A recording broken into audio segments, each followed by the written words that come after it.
Hello guys and welcome to the watch-along of Manchester United versus Everton today in the Premier League on Stretford Paddock. I am joined this morning, Jay Motty. All right. How you doing, mate? You okay? Yeah, not bad. You're excited, looking forward to this one? Kind of, yeah. Is it Ollie's last stand or what?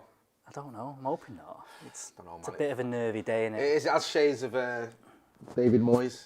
Was it 2014? But it's November, we've only played 8 games. I know, I hope not anyway, we'll have to wait and see. No, I'm hoping not as well. We've got all sorts coming up. We've got Stephen Howson's opposition preview coming up very shortly. Team news will be live with Adam McCullough and Joe Smith very, very shortly.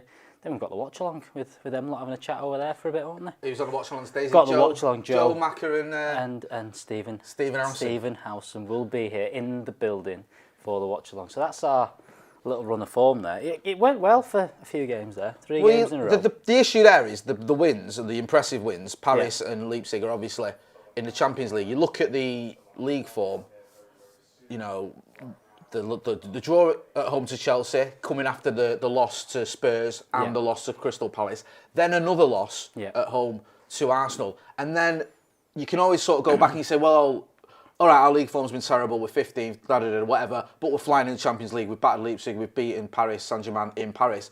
And then you lose to Istanbul, Basaksehir. You've still looked at that, right? You've had like 40 goes at that. I have had so many goals at this. So many goals at that. That team from Turkey, you lose to them, and Demba Raphael's team. Demba Ba, who I thought had retired, scores a goal by sort of outwitting and outpacing your team. It's hard to take. It wasn't even outwitting. It was just like, playing football to a basic level.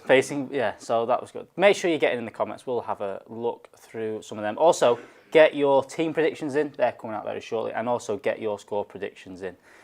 Jay and Alex there. What a presidential team. We've got a comment nicely done. Nicely done. Yeah. Topical. I like that. Very topical. Few more not in the best of mood. Someone saying Rodriguez isn't playing. Why isn't he on the picture? I don't know. I mean, you know, it doesn't have to be completely factually correct on some of these thumbnails. Where's the suit, Jay? He plays for Everton. We're playing Everton. Oh yeah, where's the suit? I dusted off my old court suit last night for an appearance on Late Night Live. Didn't get the vote. Bit unhappy that Joe didn't read my comments out. But you know, that's another story.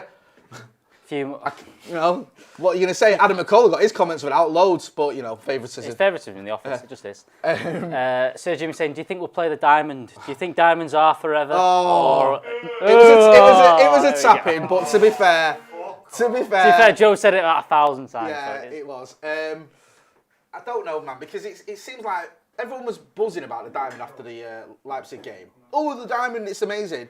Then the next time we played it didn't work. So then people were like, the diamond's the problem. Listen, I don't think it's all about whether you play a diamond. Obviously, tactics play a big part. But regardless of whether you play the diamond or not. That was the opener. I know that's the opener there. Nice one for that. He's got to do better. He has. He's got to do better. The player's got to do better. Sorry, it's not just about the formation. It's about not just about passion, but some like basic defending might be a bit of a treat considering what we've seen recently. Yeah, Dave Martin saying, I want to see Rashford, Martial and Mason in the front room. Yes. Tony Marshall back after his suspension in domestic games. He's done all right in the Champions League and he scored 2 in 2 in the Champions League, his last 2 games. He scored against, no, he didn't score against Paris, he scored for Paris, that was it. Yeah, he scored, well, you could say 3 in 3, but you've got to count the Paris goal, but let's not. So, he's obviously going to want, he's not got off the mark, has he, in the Premier League this season? He's going to want to do that. Ditto Mason as well. I think Mason scored in the Champions League. Has he scored in the league? I don't think he has. I might be wrong. No. Marcus obviously been flying. I think he's got 7 in 10. But, you know, that front 3, even with an Everton team that up until recently have been doing well, you think we're causing all sorts of problems. Yeah, we should be able to hopefully take the game to Everton today. I don't want to see us with, you know, a defensive setup or 2 holding midfielders sort of going, oh, you know, get out in, man. No. Got Everton's form there. They started the season flying out the blocks. I think they got 13 points from the first 15, and that was only the draw to Liverpool. And then they've had a bit of a dip, lost to Southampton, who are currently top of the league, by the way, Southampton. That's madness, that, isn't Which is absolute madness. Do you know what? I know it's too early to say anything, but let's face facts. Let's get reality. Let's get reality. United ain't going to win the league this season, right? I know, controversial opinions. Wow, clip that up. Yep. But if we don't, I'd love it if someone like Southampton won it. Do you know what I mean? Like, just like a team you don't care less about. Like, not City, not Liverpool, not even Chelsea or Arsenal, anyone like that. Just Southampton. Yeah, I'm hoping so too. I've already seen the Hatton Hussel to United rumours. I mean, come on. No, I know. He got beat 9-0 last year.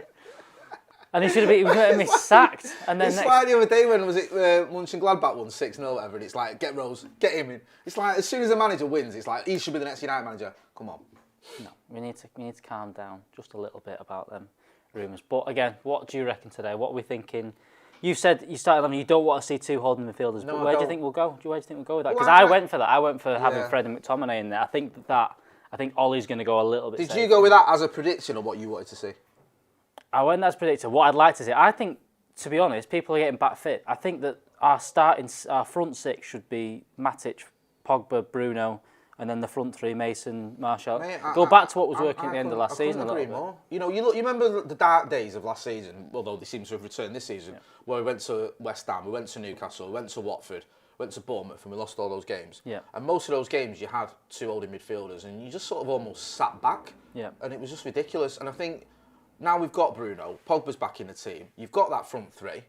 Get at him. Just, get at him. If you're on the front foot, then you don't need to worry about what, as much what the other team are doing. And it's like, you're almost inviting pressure when you have 2 holding midfielders. And also, if you do have 2 holding midfielders, then you're going to have to lose one of Mason, Martial, Rashford, Bruno or Pogba. One of those is going to have to come out. And I don't want to see any of them drops. And there's a few saying playing Donny van der Beek instead of Pogba as well. No, I'm not like, it's just no. Like, Donny van der Beek's done all right since coming to the team. Yeah, I know Pogba's not having a great season so far, but play him. He's one of our best players. Play him. Play Bruno. Play the front 3 we talked about. This is a time now when, I've said this all along, right? I know it's more than just passion and effort, but these players, after the Mourinho end of days, all he's helped them all. He's either showed confidence in him, put him in the right position, backed him, or brought him in. Yeah. And it's time for these players to sort of repay that, and just now it's getting to the sort of testy time. I know this board say they're backing him, but I don't trust this board as far as I can throw him. Then show the manager that you're up for this and that you're going to back him. Yeah, there's players all throughout the team. There's been talk about Harry Mcguire's had a bit of a bad time at the start of this season, but he was bought for £80 million. Show a bit, almost repay the manager a bit there. Wan-Bissaka as well. I don't think he's had particularly bad games, but there's always it's the whole thing. It's blaming one player. It's his fault we lost today. It's his fault we lost today. It's not. It's 11 players, and they all need to step up a little bit. They all need to show a little bit more leadership of just dropping in when they need to, doing the right things, and showing a bit of confidence. This is the other thing that I think Roy Keane was going on about this last week and saying that there's no leadership, and I think everyone's expecting that to be people screaming at players and stuff like that. That's not the case. Leadership can be a little bit of just taking the ball when you don't quite want it, trying something that you need to do, and then also at the same time being switched on enough not to try something daft in your own half kind of thing when we're under pressure. I think that's what... I know this sounds like ridiculous and a bit archaic, but you look at some like, read books and seen interviews, and it was like Bobby Charlton. I know we're going back a long time here, but he wasn't necessarily someone who always shouted at everyone, but he'd say to the players, if you're in trouble, give me the ball. Yeah. Just taking that responsibility, give me the ball, don't you worry about it, give it to me, I'll do something with it. And we've got players that can do that. We've got some, and I know people get in the comments saying, Pogba's not up to this or whatever, and he is, come on. And it's like, we have got players that are capable, if you give them the ball, of making things happen. And that's what we need to start doing. We need to show a bit of confidence, a bit of swagger, instead of looking like, rabbits in headlights against teams which, all right, Everton had a good start to the season, but player for player, how many Everton teams get in our team if everyone's fit? It's not that many. It's not like they've got... Mac is shouting loads. I don't agree. I don't know. Maybe Dominic Calvert-Lewin gets in our front 5. Other than that, who gets in our front 5 out of their team? Maybe Rodriguez, who isn't even fit today. Do you know what I mean? You'd have Dean at left back. Would you have Decore in midfield? Alan maybe plays in midfield. Decore and Alan, is it better than Fred and McTominay? Yeah, but you're saying Decore and Alan. So you'd have them 2, you drop Pogba or Bruno? I don't know. That's what I mean. Sure. Like, if you picked your strongest 11, you might have 3 Everton players in it then, yeah? That's not they've got a better team than us. No. And have they got a front 3 like we have? No. No, they're not. And but I know Dominic Calvert-Lewin's having a good season. Is he better than Anthony Martial? No. Is he really? No, he's having the same little... Is James Rodriguez better than Marcus Rashford? No, he's not. No, he's having the same little dip. It's just this sort of like, we're crap and they're great. No, they're not. We're a better team than them, and we should be beating them. I said, no James Rodriguez today. He's injured for Everton, not looking like he's playing. Richarlison, I think, is out as well. Luca Dean's coming back off a suspension. We thought he might not be here, but he's back in the looking like he's going to be back in the team. So they're missing a couple of players. It's shown in their kind of results. Calvert-Lewin there, 11 games, 11 goals. That's what I mean. He's the only one I think you say, right, okay, with his form. But even then, it's a bit of form. Is he a better player than Martial? No. No. Do you know what I mean? This is what I mean. It's like we're making excuses already. Oh, they've got a better team. No, they haven't. They really haven't. Everton are a better team than us. Where did they finish last season? All right, they've brought in a few players, but they've not like changed their entire 11. And they've got a keeper who's absolutely terrible. Yeah, they've got Jordan Pickford in there, who's been shocking, to be honest. To start the season. Some people asking where Stephen Howson. Do not worry, he will be here for the watch-along. Stop worrying about Stephen Howson. Don't worry about it. He's just in his trailer getting his makeup done. Someone's saying they have a better coach. I mean, well, that's a debate. You know, you may have a point in terms of like Ancelotti is one of the elite coaches in there, and he's won a lot. But recently, though, he's not won that much. He didn't get sacked from his last job. Am I getting that completely wrong? Yeah, he got sacked from Napoli. A bit. I think they were like second or third or something when they got sacked. But it's tough out. Hey? Sacked from Napoli, sacked from Cardiff, which is worse. Think about it. Yeah, we'll go with that one. Yeah, let's use that as the narrative for today. Anyway, make sure you're getting into the chat. Make sure you get your score predictions in, getting your starting 11s in. We'll be going over very shortly to Adam and what's his name? Joe Smith. That's Joe Smith, the lad that does that late night live show. Thoughts on Alex Tellers? Love him, great player, but obviously he's had COVID, so he's not in the starting. I don't think he's going to start. Do you know what I mean? Like, I mean, he came in. Did you see? You saw the picture of him coming in today. Yeah, he looked like a zombie. He was driving a car. I mean, I'm not having a dig at him. He's just had COVID. You're not going to look great. He didn't look great. But I don't know if we should be throwing players in who aren't well. I don't think Alex Tellers is going to be starting. Someone said Jay for president after Late Night Live last night. Are you listening to that, Joe? No. Yes. No chance. Thank you, whoever that was. Sorry, I didn't catch your name. There's Lonely Peasant at best. Lonely Peasant at best. Cabinet Minister. Cabinet Minister. All right. The few people going. Bagsy Chancellor. No. There's a few people going 2-2 draw in. 2-2. No. I've had to put on the most ridiculous bet. I've got to put this bet now because I forgot. Because Jay Motti on the preview said that United were going to win 4-3, but Dominic Calvert-Lewin was going to get a hat trick. Yeah. That's what's going to happen, right? Trust me. So £1 pays out 528 quid, but we're not supporting any kind of. Jay, someone says Jay President, Alex Vice President. I don't know if a Democrat and a Republican can work together, but we'll see. This narrative you're pushing, Jay, it's not going well. I had to explain this to Ronaldo the other day, that this isn't true. He's not. He just wears a Make America Great Again hat sometimes. That's nothing wrong with that. Mitza said. Yeah, John said he's got a tattoo with it. And to be fair, my red hat's been left at home for now.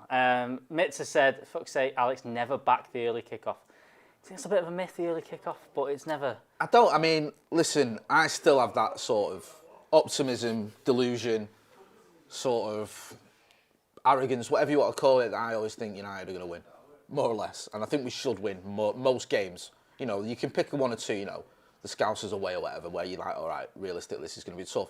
But Everton, regardless of whether it's home or away, especially in lockdown, with no fans in the ground, we should beat them. We really should. And it's like, I know they've had a decent start, but they've lost back-to-back games and they're missing James Rodriguez, as people have pointed out in the comments. So, and we're getting closer to full strength. And that's it. Our away form has actually been pretty good so far this season, especially in the Premier League, beating Newcastle.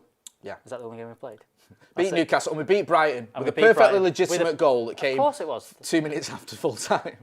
So, to learn a little bit more about Everton, we're going to throw you over now to Stephen Howson, who's been doing the opposition preview. We'll be back just after that, and then it will be the team news with Adam and Joe Smith. Keep forgetting him. See you later.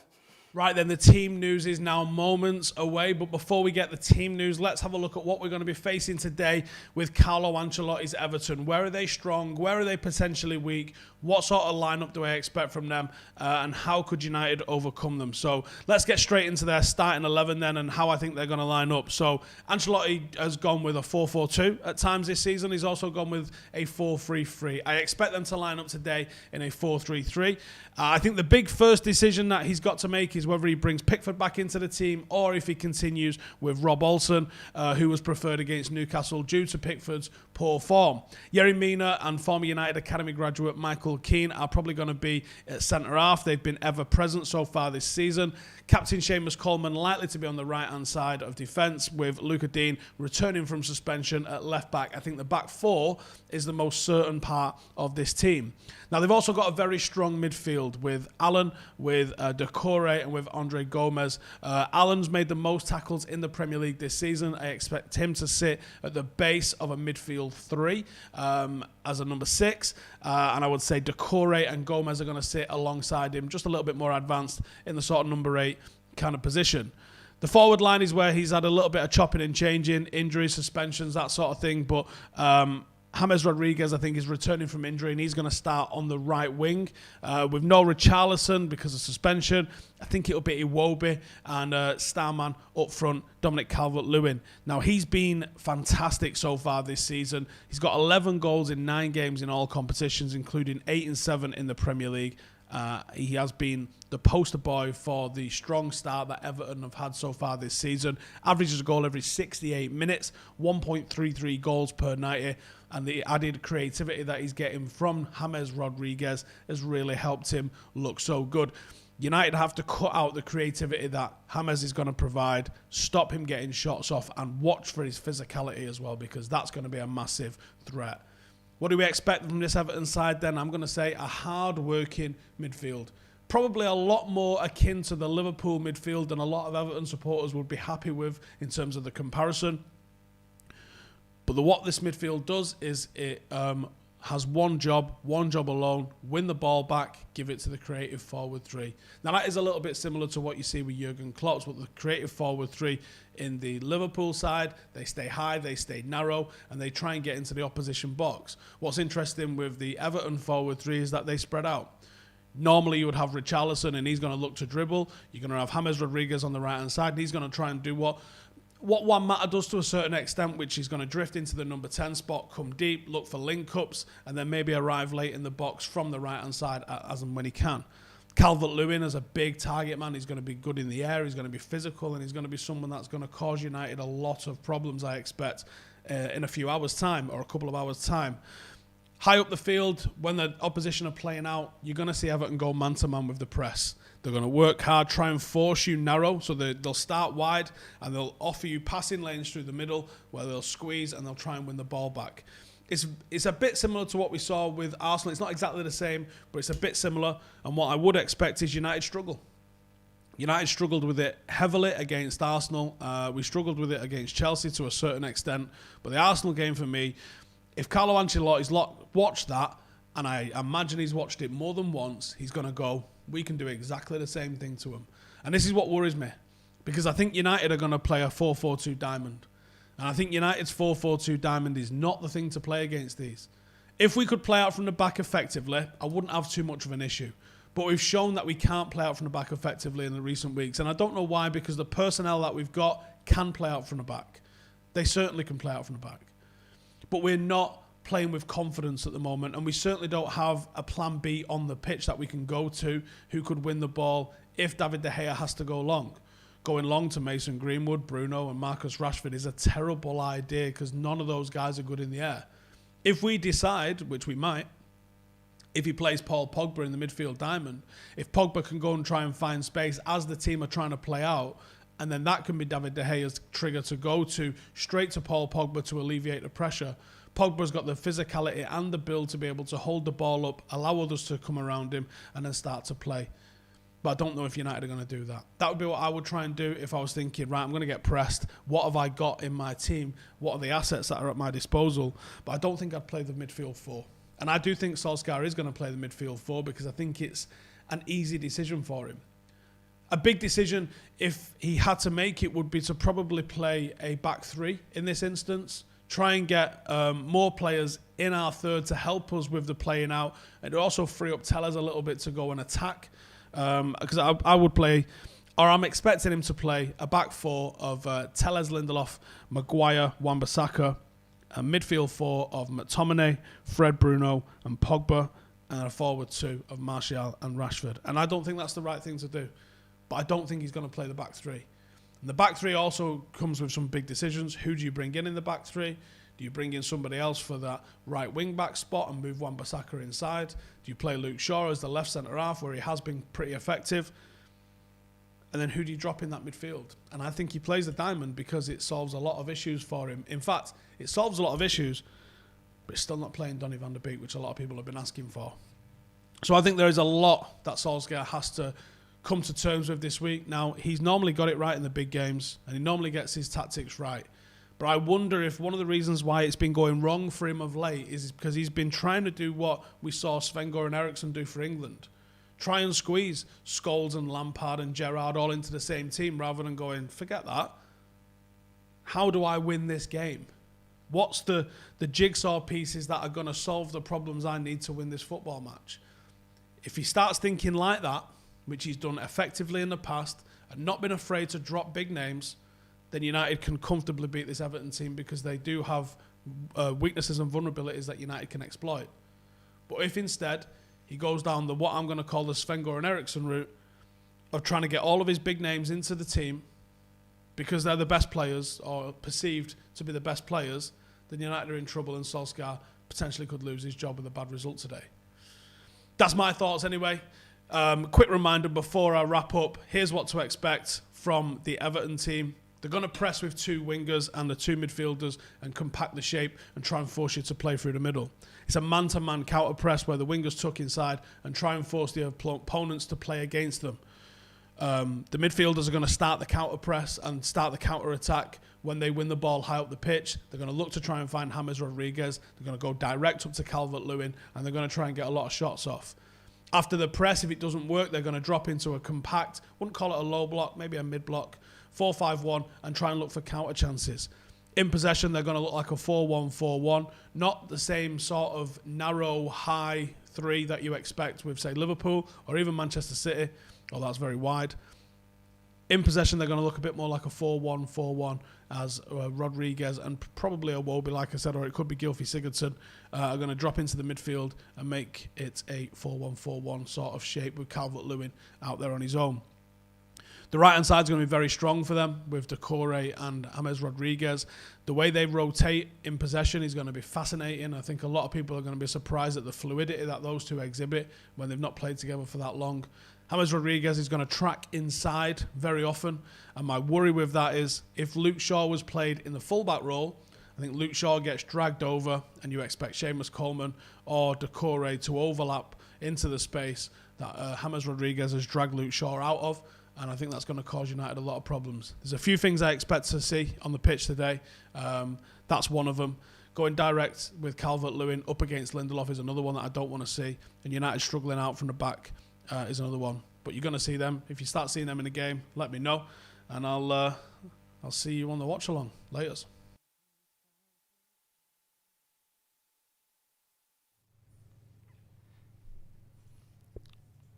Don't tell me 'cause it Hey up. hurts. What's going on? Team news is about to come out, isn't it? Hello, everyone at home. The team news for Man United against Everton is almost here. Feels like we're on the way to a funeral, Don't Joe. say that. Feels like me and I've you got faith. are Am I sat the only in one the who's still car holding faith? on the way to our granddad's funeral together. Brings back bad memories, that. Sorry, Joe. It's a great day for you, though, because you got all that inheritance. Not really. Yeah, it is actually. Oh, you know what? This is a good day. You say that in the car on the way there, where you're just adjusting your tie. Good day anyway, boys. All that inheritance coming, so you know what? Get him in the ground and get them fucking bank accounts opened. Right. Team news should be out any time now, really. Couple of minutes. United against Everton. Away at Goodison Park, a ground that we've struggled at, which isn't what you want to say when we're struggling at every ground at the minute. I wouldn't mind a free hit here. I wouldn't mind a Luton in the Carling Cup here, but we ain't got it, have we? We've got in the Premier League, one of the most formed teams in England, and we're playing them at a ground that we never beat them at, even when they're shit. You scared? We won last season, didn't we? We drew 1-1, didn't we? Bruno scored. Oh, was it 1-1? I believe it was a draw. And we lost there the season before in maybe the worst post-Fergie result or post-Fergie performance I've seen. That 4-0. I say post-Fergie. We said that after Istanbul. No, I didn't. You did, because you're reactionary and short-sighted. Oh, fuck off. I Did you said... not see that defence? Yeah, I saw that. That was the worst In defending. fact, Go on! Did you not see that defence? Because no one saw it. It weren't there. That's nice. You've done well there. It weren't there. It wasn't there. But I think the actual performance against Everton, it looked like no one was trying for the whole 90 minutes. Whereas at least against Istanbul, it looked like we were trying something. It just didn't work because we're crap. Well, just to my right, Jay's put a video on of loads of classic moments against Everton. can see Wayne Rooney's goals, Berbatov's goals, you know, Chris Eagles scoring the goals, them kind of things. Favourite Everton memory? Favourite Everton memory? United against Everton memory? We've got, honestly, all the ones that spring out to me are bad ones. The 4-4 4-4 is the worst one. Sick one. 3-1 up, 4-2 up, as everyone knows, lost the league. That 4-0 a couple of seasons ago was also horrific. I'll be honest, there's nothing that jumps out to me as like a brilliant performance against Everton. Yeah, the one that springs out to me The FA Cup is semi-final. the Chrissy Eagles one. Was it? Phil Neville own goal, Wayne Rooney scoring. Because that was the year we reclaimed the title after a few years without it. It was the first year when we got the title back, and I remember the feeling of, I think we were 2-0 behind. That sinking feeling. Oh, here we go. Like, it's not going to be that. And then just battling back. Phil Neville scoring an own goal, which felt inevitable. Wayne Rooney's goal in that game is phenomenal, by the way, because he's got all these bodies sliding in front of him and trying to distract him for the goal. I don't know if you can remember it. I think I've just seen it on telly. Yeah, the great thing about Wayne Rooney is when he scored against Everton, he celebrated like fuck, didn't he? There was none of that like. Was there a small period where he didn't? Yeah, but by the end, he was like Van Persie because they hated him Arsenal. straight away, didn't they? Yeah. Because you had the once a blue always. And you're like, sorry, this. You know he's 17. You know this lad's 17, and you're booing him. And they had to sell him. Yeah, exactly. They needed the money. I think, was it Bill Kenwright was crying because they had to sell Get him. some cash. We'll take any. And they still got 30 million for him. That's how good Wayne Rooney was. And what was interesting was we wouldn't have made that move for him if Newcastle hadn't have made a move for him. I think Fergie wanted to wait another season, give him another season or to the next transfer window with Everton, and he didn't want to go in for him yet. And that's why it happened on deadline day, because Newcastle moved. I think they made like an £18 million bid. And then United thought, all right, then it's time to get serious. And then we snapped him up. But Fergie also wanted him when he was like 15, like 16. Well, of course. I mean, I'm sure he's one of those players that every club in the country and probably most Knew clubs about. in the world knew about. Because he was tearing up their youth teams. Yeah, exactly. Phenomenal player. I don't think I've seen Imagine if he was at Newcastle. a player as... Would Newcastle's fortunes have gone differently? I think that Because around that time, they were a occasional Champions League finish team. like 6th, It'd be Chelsea 5th. or Newcastle that would get a Champions League spot every now and then. I remember when they played Marseille in the Champions League and Didier Drogba scored against them at St James Park, and that was the first time he really came to prominence in the British media's eyes. I love how we're just doing everything but chatting about. Well, the team news is out now, so let me go straight through that. We've got David De Gea, Wan-Bissaka, Lindelof, Mcguire, Shaw, a midfield of Fred, McTominay, Mata, Fernandes, and up front we've got Rashford and Martial. Again, it may be Fred and McTominay holding, Mata on the right, Fernandes in the centre, Rashford on the left, in behind Martial. The bench is Henderson, Twanzebe, James, Matic, Pogba, Van der Beek, Cavani. No Greenwood on the bench there. That's the thing that stands out to me straight away. Let's go through that team again. De Gea in there. The usual back four now. The back four that we're sort of used to. We see it most weeks when everyone's fit. We've got Wan-Bissaka, Lindelof, Mcguire and Shaw. Return for Lindelof. Lindelof was a doubt through injury. I'm glad he's back. I think he's been good. He's looked the best of our centre-halves. And then the midfield... Again, it could be a diamond, or I'm expecting a 4-2-3-1, a holding pair of Fred and McTominay. Again, Adam's sign, but that does tend to be the sort of go-to, we need to grind something out here pairing.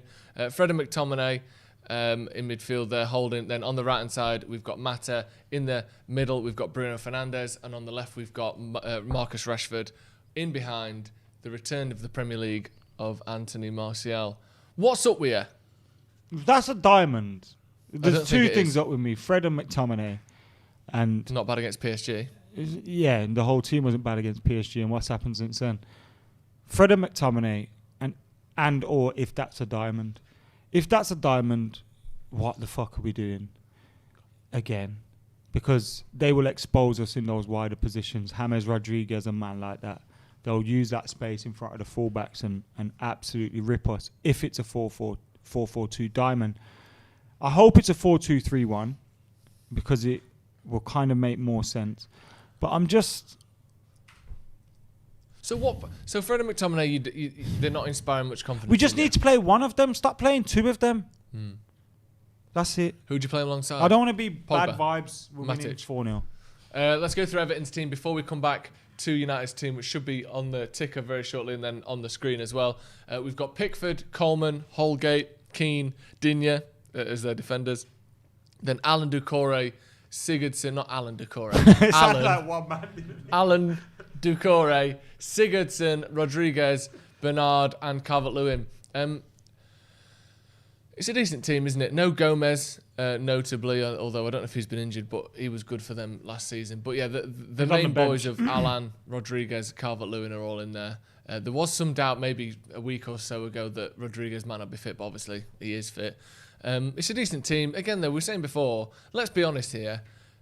Maybe other than Digne, none of that back five gets. Have in they gone with a United's team. 4-2-3-1 Alan's as well? a decent player. Rodriguez is a decent player. Calvert-Lewin's decent. Whoa, what did you just say? I think that United should be beating them.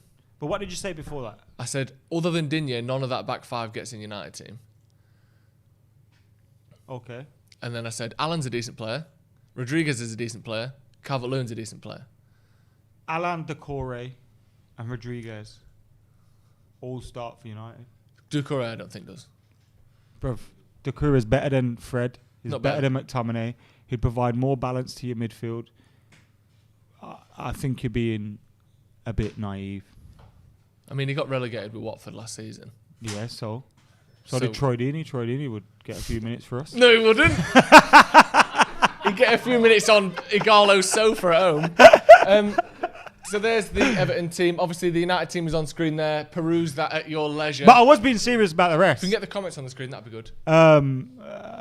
Doucouré is mint. Why don't you? I think I don't dislike him, but I their don't think business was very shrewd, and I think I completely agree. I think Donny van der Beek is not in a starting lineup again, so it's going to become a talking point.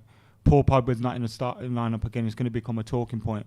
But we look at our midfield, yeah, and obviously we needed depth in Donny van der Beek, which I'm glad that we've actually got. Mm-hmm. But this season, we needed more of a Doucouré or a Alan than we did because I agree. I'm sorry, but But let's put it in and a I know nice way. some of our better players, Bruno's been poor in the last couple of weeks, Pogba's been poor in the last couple of weeks. Like, all these players have been poor, but you don't need to play Fred and McTominay all the time. Like, No. I just think it's... I think the problem is we've got an aging Matic who, when he was 27, could do that job by himself. Pogba can't do that job by himself. McTominay and Fred, none of them can actually do that job by themselves. Whereas Alan can, Thomas Partey can, Kante can. And another thing, Juan Mata, who I believe deserves more respect than he's given by Manchester United fans, in that, in some games, especially games at home when we have 60-70% possession, which is rare these days, but anyway... Mata's a great player to break down the lines. Mm-hmm. But is this the game for Juan Mata? A game where we're going to have equal amounts of possession probably with Everton. We're going to be trying to hit them on the break at times. We've got a lot of Is pace Juan for Mata that. the one? Is this the game for Juan Mata? I don't think it is. I think we get caught up in this thing Ollie does, and it doesn't help him at times over the last couple of weeks. For Chelsea, he picked the same team that played against Newcastle because they played well. Like... It didn't help you. But this isn't the same team that played Arsenal, though, is it? No, but you feel like he's picking these players because they've played well before. He got a result with them before against Newcastle or against... Like, you've got to pick the team against what we're playing. I don't think Mata's the one. So I can who would you have understand played Fred and McTominay. You're going for a bit more of a safer option. There's Mason Greenwood on the bench. No, Mason Greenwood isn't on the bench. Why not? Is he? I don't think he is he? I looked before and I don't think Greenwood is on the bench. I mentioned that at the start. No Greenwood. So I don't know what's going on there, whether that's an injury or whatever left. But even then, kept him out of the Cavani squad would a be couple of better weeks than ago. Mata in that position. Just because of the fact that he's going to be But he's more never willing started a game for Manchester United. Isn't that naive or stupid or bad tactics or at least too much of a risk in a game that's as important as this? We to play Fred and someone who's never McTominay. started? We play Fred and McTominay in a deep line position because defensively they're sound or whatever, but their distribution of the ball is woeful at times. So why not stick someone in there with them? Donny van der Beek. Okay, Pogba's performed badly, so you can maybe say, all right, we want Pogba to earn his place back. Yeah. He's not. All right, cool. You don't pick Pogba. This isn't about that. Pick Donny then. Someone that's assured on the ball. Someone that will keep possession of the ball. Someone that will allow you to be able to take the ball out from the back and bring it up. What did we do against Arsenal? We had no play out from the back. Fred and McTominay get really deep, and then we've got no outlet. And it's the same again. I'm I'm hoping the team proves me wrong, I think that. but it's I think what the thing safe. is... It's very safe. Someone in the comments saying, Joe, stop defending Ole so much. Have the balls to call him out. This lineup is crap. This lineup is like one player away from it's the very best close lineup to we what could pick. we always play. What more could we ask for? The defence is the same thing we've seen. Twanzebe was poor against... I think bar Greenwood... in Turkey. If Greenwood started... Yeah, Greenwood, that's maybe one thing. But I think we've worked out Pogba can't play... Pogba shouldn't be starting this game because he's been shocking every time he started this season, which is fine. You could also say, if Pogba doesn't deserve to start, Bruno doesn't deserve to start. No, but Bruno Fred doesn't deserve to start. McTominay doesn't deserve to start. You can't say that Bruno has been as bad as Pogba this season. That's listen to what I'm saying. He wasn't good against. Hasn't been good in the last couple of games. Yeah, that's true. But then we have to play someone, and he has been good at points this season. He has got 4 goals, 4 assists this season. Bruno has. So you can't not play anyone. We have to pick some. Everyone we've played has been shit. You can't not play a team just because they've been crap. Someone like Pogba, who's been consistently bad all season, I understand. So how why he's come on the bench. McTominay can be consistently bad all season? But I don't think he has been consistently bad all season. Well, he has. He was brilliant. This is what I he was mean. brilliant against PSG. He was great against PSG. You all see it when it's Pogba and he's this and that, but you don't see it when it's man like McTominay stinking the place out all the time. You don't see it. This is what frustrates me. This is why I always say, and I message you like during the week, why are we always talking about Pogba? Like every week it's Pogba, but you overlook half this team is shit. Like, so who would you play Pogba and they're stinking it out. I wouldn't play Pogba. Right, well, what are you on about I wouldn't play McTominay either. Like, this is what I'm saying. But we can't play no one. Who would you play? Fred Bro, you got Donny Bruno. van der Beek on the bench. Donny. We paid £40 million for him to sit on the bench with Carlo and them lot. Like, what the fuck, man? Like, just do something different. This hasn't worked. Like, this hasn't worked. Do something different. Now, I'm possibly over-exaggerating because we could go out and win the game. Off yet. But it's, bro, it doesn't inspire much confidence when you're trying the same. Why is it? Insanity is doing the same thing over and over again, expecting different results. Insanity is forgetting that Martial's been suspended for the last 3 games. Yeah. But you criticise him every week anyway. No, I don't. Fucking hate when he does Just because I don't kiss him on the back of the head. I hate when Martial breathes. Piss off, Joe. You're so defensive for things that aren't even being said. Martial, I think, changes the game. I think he holds the ball up better than either. Well, obviously, we played Greenwood and Rashford up front in the last game. Neither of them can hold the ball up, which isn't their game, fair enough. Martial's much better at that. He's improved a lot at that. And I think we saw from a goal that he scored the other day, the header, that he's becoming a bit more of the sort of player that you can rely on as a target man as well. So I think having him back will be massive. In terms of bringing the ball out from the back, I know McTominay and Fred aren't great at that. I think that's why we've got Mata and Bruno in there. And maybe Van der Beek would have been better than Mata. You can argue that, fair enough. But I think what we've seen from Ole is when we need to grind out a result, when we need to pick a team that's going to put every single bit of effort in and not give the ball away as much, he does tend to go with Fred and McTominay. Effort? What? Not giving the ball away in the deep line positions. Why did he give more effort? I would say that the 2 of the biggest characteristics of Fred and McTominay is work rate. Now, I'm not saying that work rate is necessarily the same as effort. Distant covers isn't necessarily the same as effort. I'll put in work rate. But you're not very good at football. These are. Yeah, nor are they. Yeah, they are, though. Come on. They beat PSG 10 days ago. Come on. Look. Don't be silly. We're going to win anyway. We are going to win. That's the thing. Why are we arguing? We're going to win anyway. I'm not arguing with you. You're not. Interesting. There's a lot of people saying, Adam's so right, Joe's full of shit, and then someone says, Adam talking out your arse, Joe bang on. Should have a truce and get positive. Clean that. Someone go get me a coffee. Someone get you a coffee. Right, we will do.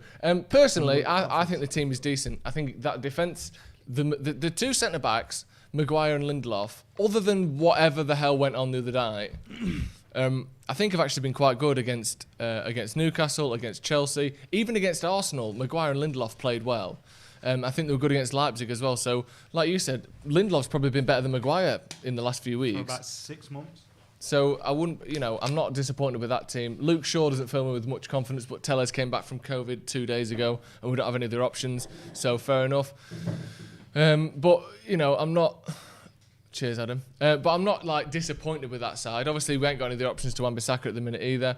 The midfield, let me know what you think of the midfield, because that seems to be the big point of contention here. Everyone loves Juan Mata. Everyone says Mata should play more. When he plays well, everyone says, oh, Juan Mata is still the silkiest player in the squad. He's still the one who can, bring the ball out. He's still the one who can create chances. And then when we start him, it seems as though everyone's kicking off because he's too old and he's not quick enough and all this stuff. Come this way. So I don't quite understand the double standards around Juan Mata, because everyone says he's got a place in the squad, but when he plays, people act like he's shit. When anyone sees Juan Mata in the starting lineup, they act like he's shit. I'm hydrated. You've had a minute. You've calmed down, have you? You did a little wee on the floor over there in your litter box, didn't you? I've seen the light. What's going to happen here is Wan-Bissaka's going to pocket James Rodriguez there. He's going to stick him up his bum. Yeah? Lindelof, going to step it up again. Yeah. Let's pretend Luke Shaw isn't playing. McTominay and Fred, balance, hopefully. Michael Balance. I liked Michael Balak-Obama yesterday. Yeah, that was good. One. That was a good one. Bruno is going to be Bruno, play angry. Yes. Yeah. Fizz around everywhere, fuck up Alan so he don't want it anymore. Problem is they got the Corey next to him. Yeah, fuck that. Juan Mata Come on. is over the road from Juanfield. Yes. So, he might remember. And do you want to hear a controversial statement? I don't think, I say controversial statement, everyone always says Mata's better against teams where we have loads of possession. I think when we're passing the ball into him on the edge of the box, it's actually quite rare that he does something with it and gets a goal or gets an assist. I think he's better when there's space, and I think there will be more space in this. I know he's not quick, but I think when you play the ball to him in space and he's got the field in front of him, I think he's better at threading the lines of those difficult medium-length passes than he is at going past a man, making space and pulling the ball across like you do against the easier teams. I reckon he'll look good today. I mean, I'm saying this partly to convince myself, but I do think that Mata's good when we've got a bit of space in front of us, even though he's slow as shit. Luca Digne up against Mata's an interesting one, but Yeah. Rashford against Coleman is also an interesting one. And I just think we look our best when we get Martial holding the ball, Bruno Rashford working off him, high up the pitch. And if they have a good game, we'll have a good game. Get your score predictions in the comments as well. People saying 2-1, 5-2 United, Mata, 3 assists. Is Mason injured? We're not sure what's going on with Mason. If anyone finds any details or rumours about Mason, he's not in the England squad, but I think he might have just been dropped from the England squad. No one looking for rumours about Mason. No, I was joking. If we can find out why he's not playing, we'd like to know, though. Just find us all your rumours. Yeah, in fact, since it's just a rumour anyway, make one up, Jay. Why ain't he playing? Gout? He's tuned to CNN. He's tuned into CNN. He's got a VR headset Of leaving CNN. with CNN on it. The kids these days, politically aware. Arpit saying 89 million was actually a good price for Pogba, considering we've been hanging all the blame on him for 5 years. Yeah, Joe. Most expensive blame stand in the world. 2-0 Everton, 2-2 draw. Interesting. Last match of Ole, 1-1. Interesting. I hope it's not. Look, I feel like it's getting to that point now where, Don't say that. like we said at the start, it feels like we're going to a funeral. I hate this. But I hope he does what he does last year and proves us wrong, pulls it out of the bag. Get some, because we've got a good team, and the thing with us is we're playing. I know you remember when you said Pogba's like the midfield nanny. The whole team's almost like nanny. Like the whole team. Like sometimes we're amazing, and sometimes we walk off the pitch crying. Yeah. And the thing is, that if Ole does turn it around, that means Man United are winning, which is a good thing. Yeah, I thought Ole was possibly out of his depth from the start, but the thing is, I want United to win. I want him to win. So exactly. If he proves me wrong, that means United have been successful. So why wouldn't I want that? Huh? Well, you would want that, of course. Yeah. Right. We're going to go to our pre-match show in just a moment, where if you can send in... Thank God, I thought we had to sit here till kick-off. Shut your mardy arse, will you? You can send in your match predictions to paddockmatchday@gmail.com for every single game. 30 seconds. Let us know what you think the score prediction is going to be. Give us a little idea of how you think the game's going to go. And I'm going to have a Paddock coffee Matchday. before the watch-along. So. Yeah, pick you up a little bit with your kidney bean jumper on. Come on! Let's throw over then to our pre-match show. That was so shit, by the way. Kidney bean jumper. That's the best you could have done. I wasn't trying to insult you. I was trying to be nice. But kidney... What colour would you say it is? Liver? Why? Some organ. Burgundy? It's got a deep thrombotic colour to it. What? Right. I'm wearing a turtleneck. Yeah, get over yourself. Right, we're going to go Jesus, to what? our pre-match show before everyone realises I've got a turtleneck on. Alex, take it away. Right, thank you very much. Me. I've made the quick run over to this side of the studio, and I had a little change of wardrobe as well, because I want to bring you some of your predictions for the game and a few clips from some... Cheers, guys. Thanks for bringing us the team news there. Now that the team news is in, make sure you're getting your predictions in below. We've heard what they have to think about the game. I'm going to go for, I said in the preview, I think my head's going for a draw, a 1-1 draw. I'm hoping we get some goals past Everton. Now, to get featured on this next section, though, to get your prediction on the pre-game show, you can always email us at paddockmatchday@gmail.com. So make sure you're doing that, make sure you're getting involved, and then you can be on this section right here. So here I am again with another prediction, and once again, I really do not know where to start. I'm baffled. My prediction for Everton Manchester United is a 2-1 win. I hope we bounce back after we lost to Besiktas, but a win is a win for Ole and the lads. What's good? My name is Nev. Listen, as a club and as a fan base, we're going through some mad times right now. Everton, going to be a difficult game this for United. I think it's going to be a massive game for Ole Gunnar Solskjaer. I'm not sure if he wins this, whether he does enough really to keep his job. I think if he loses this, I think he's in serious trouble. Baffled with United. I don't know when they're going to play well or when they're going to play look like they're amazing. I'm just going off what I'm hoping, really. And that's all you can do at the moment, because I don't think anyone can predict what we're going to do, because that's just so here, there and everywhere. It's crazy. This might be Ole's last game. But you know what? I'm going to root for him, even if it is. And we're going to come out of that game 2-1. We're going to find the form that we showed against PSG and Leipzig. We're going to come through 2-1. Heard it here first. This is a big game for Ole Gunnar Solskjaer. Obviously, a lot of rumours circulating around whether his job is secure. But after the loss against Istanbul midweek, I think the lads will hopefully bounce back. It's quite simple.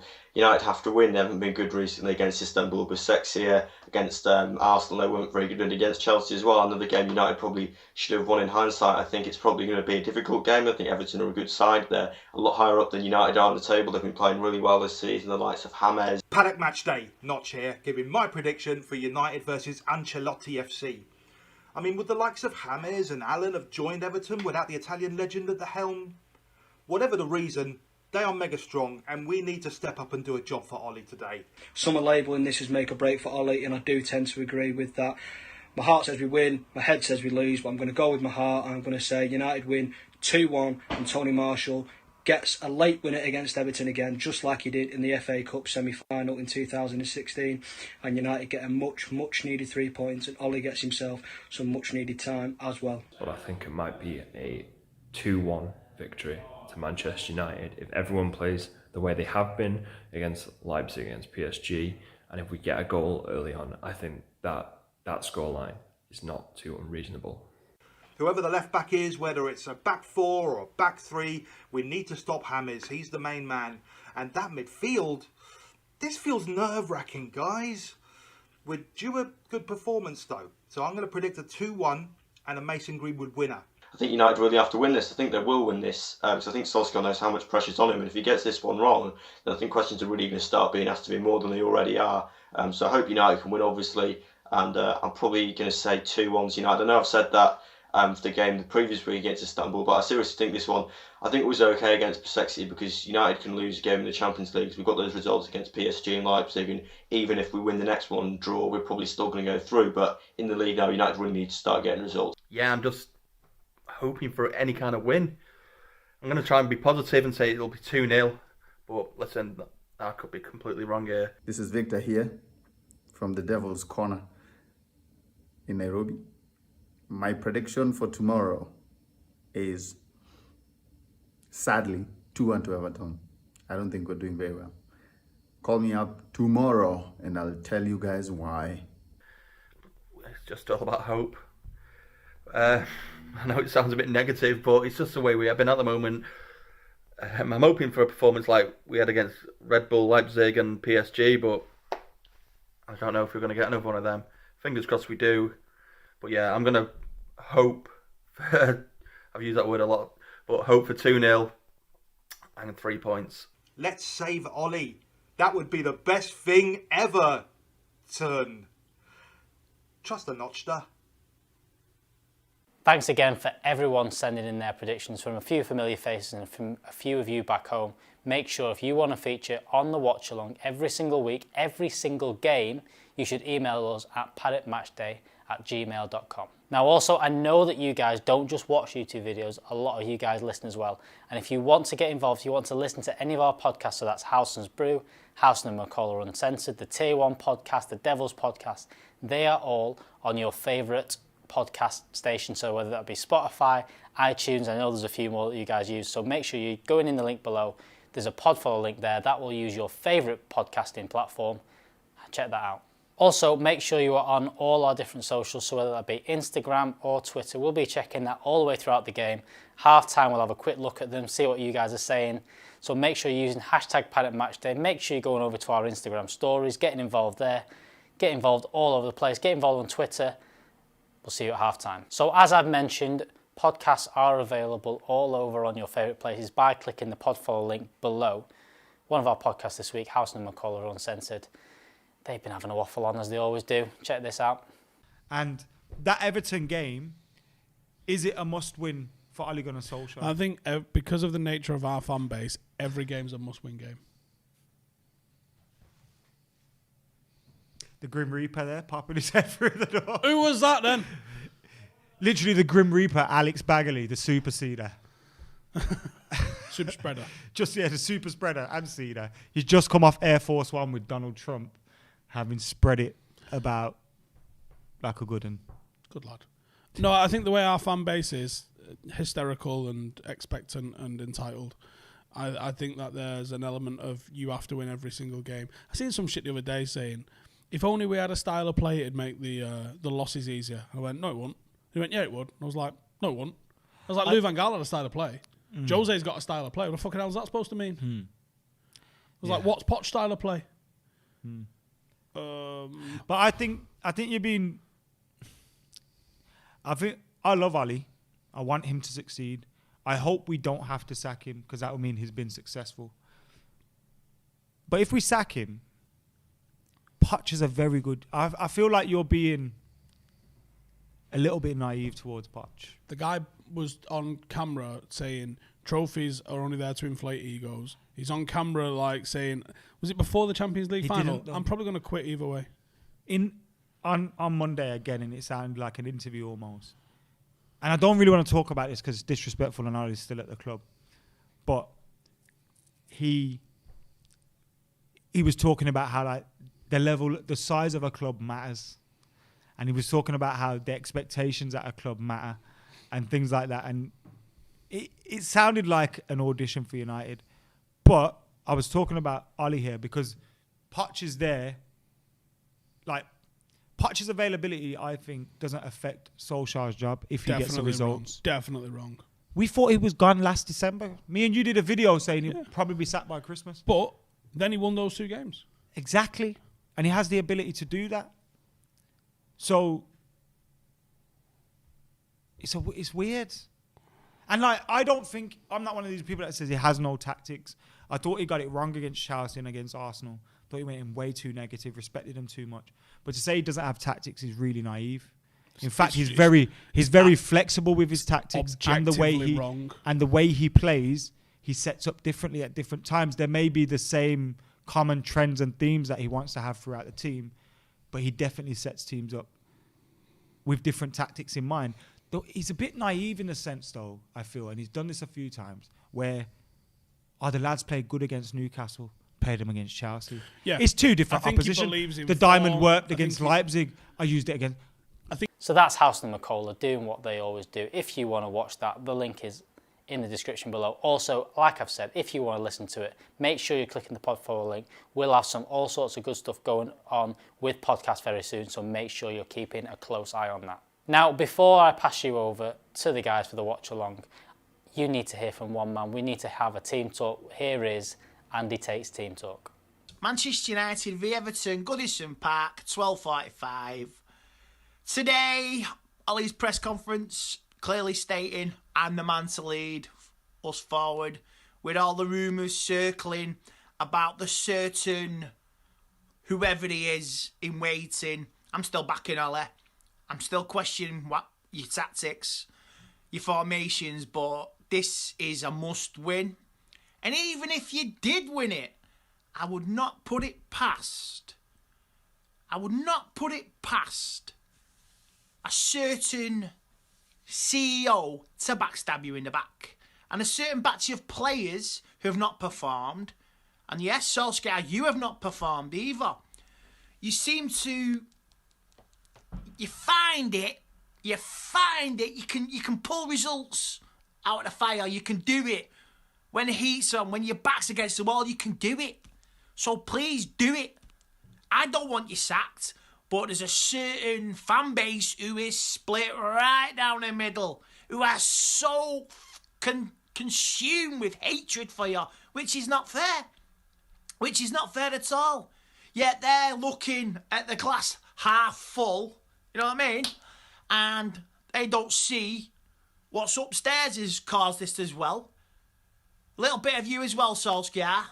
And the players start taking responsibility, start taking issues with each other. Slag each other off. Be nasty. As long as you get the fucking job done. Stevie Bruce, Gary Pallister, Peter Schmeichel all did it in the day. They all got together and fucking bollocked each other. That's what made a cracking defence. So get your fucking heads together, Mcguire, Wan-Bissaka. You know what I mean? Luke Shaw. Get your fucking heads in the game. Everybody get your fucking heads in the game. Because we need it. We need 3 points Saturday. And if we lose, and if the players can be half-assed turning up, we might get something. If not, whoa, the media train's gonna into overdrive on a Saturday night, innit? So, I'm chilling. I'm sitting on the fence on this. United need the win. Solskjaer needs the win.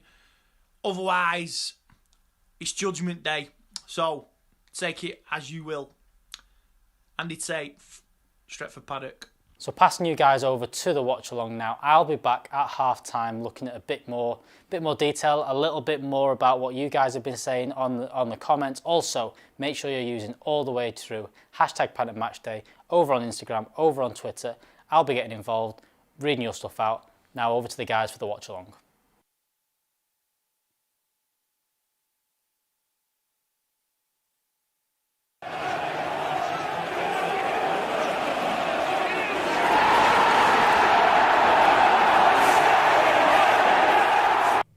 Good afternoon, everybody. Welcome to Stretford Paddock. We are here for the watch along. The proper show is kicking off right now. Myself, Joe, Mr. Stephen Allison are here to bring you the latest reaction, watch along, all that good stuff too. Obviously, the teams are out now, but the game will be kicking off very, very soon as well.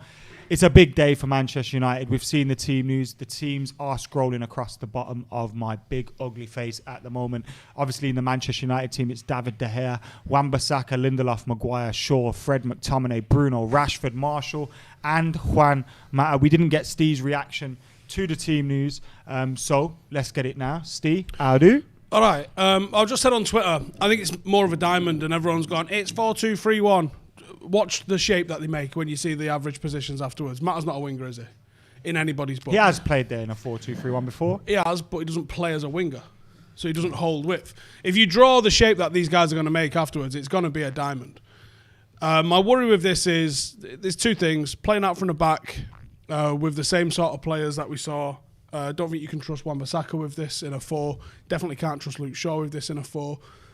I reckon if Ancelotti looked at what happened against Arsenal. He goes, that's the way. I mean, these have got a hard-working midfield three anyway. They're definitely going to try to do what Arsenal did with those. The forward three's a little bit less aggressive with the press, but I think they're going to try and do the same sort of thing. And I worry for us trying to play out the back. United have got two options. Someone comes deep, and I think the only person who can really do that is probably Fred, and he's got a clanger in him, but you can't trust McTominay to go and collect the ball deep. He hasn't got a progressive pass in him. It's not his game. Are you going to ask Juan Mata to do it? I wouldn't have thought he's got the energy to be able to go and collect and then get back and join the attack. You're not going to ask Bruno to do it. He's your most creative player. So the only other option that United have got is either they have someone that comes and collects the ball off the defence and eliminates the need for us to try and go through the fullbacks, because that's not going to end well for us. Because literally what Everton want to do is to force you into the middle of the pitch, turn the ball over and then attack you where you've just come from. If they don't do that, United's option that, or even they do that, United's option that they can attack with is hope, and we'll see in the first 5 minutes. Let's see how high Everton's back line is, because you can get in behind Everton's back line. And I'm wondering, two options that you would have is, one, have a player like Calvert-Lewin who can hold the ball up and go to him, or you try and get in behind into the channels. And I think that might be the option that we're looking for. Certainly the right-hand side, that's forget about it, because Matta's not beating me in a foot race, let alone a Premier League defender. So you've got to look towards Rashford. United could come away with a win here, but I see more ways for us to lose this than win this. How much do you think having Martial back is going to change things or affect Fucking things or none improve whatsoever. things? None whatsoever. Really? Yeah, none at all. Do you not think now we might have a bit more natural width? Because before we were trying to play Rashford and Greenwood as strikers and as wingers. Well, it depends. I think how that'll we be the play, difference doesn't between the normal diamond. At least we'll have Rashford all the way on the left all the time. If it is, in theory, three behind the striker, at least we'll have Mata. I know he'll drift in, but someone maybe who can cover the fullback and help the fullback. Defensively, their roles should be slightly differently, even if when you look at a position map at the end of the game, it might look like a diamond. You'd hope that it'll be slightly different. I mean, Ollie's got this knack of any time we're not confident, RB Leipzig, Paris, all of these games, not confident in the slightest of these, pull out some brilliant tactical results. And the reason we've done that is because the players have done the jobs that they've been asked. They've done quite disciplined performances. Against Istanbul, there was no discipline. No. That first goal epitomises that in a way I don't think I've ever seen before. That's the stupidest or so most many things amateur to go goal wrong for that to happen. Yeah, that's the most amateur goal I've ever seen Not United just concede. one mistake there. It was like a mistake by him. Yeah. Luke Shaw's gone to take the corner. Someone's forgot that they Wan-Bissaka are now got in drawn charge to his of, man. Because normally it's Luke Shaw is the last man back, isn't it? Usually your fullbacks. Usually we leave Wan-Bissaka. Wan-Bissaka normally, because he's great tackling, he's quick. So if it's one-on-one... Wan-Bissaka's the best player you could ever think of in to the leave on world. the halfway. Yeah, probably in the world that you Yeah. could think of to leave in that spot. Because he's perfect one-on-one Yeah. and he's quick. Yeah. Like, and what more he'll could you get want? there. And his timing on tackles is perfect. Yeah. So even though most people might leave someone there that's going to cause havoc and maybe pick up a yellow card, Wan-Bissaka's not. He's literally the perfect player to leave there. So why he was there, I don't know. Who give him permission to not be there, I don't know. But then you've got a question, right, cast your mind back to Peter Schmeichel.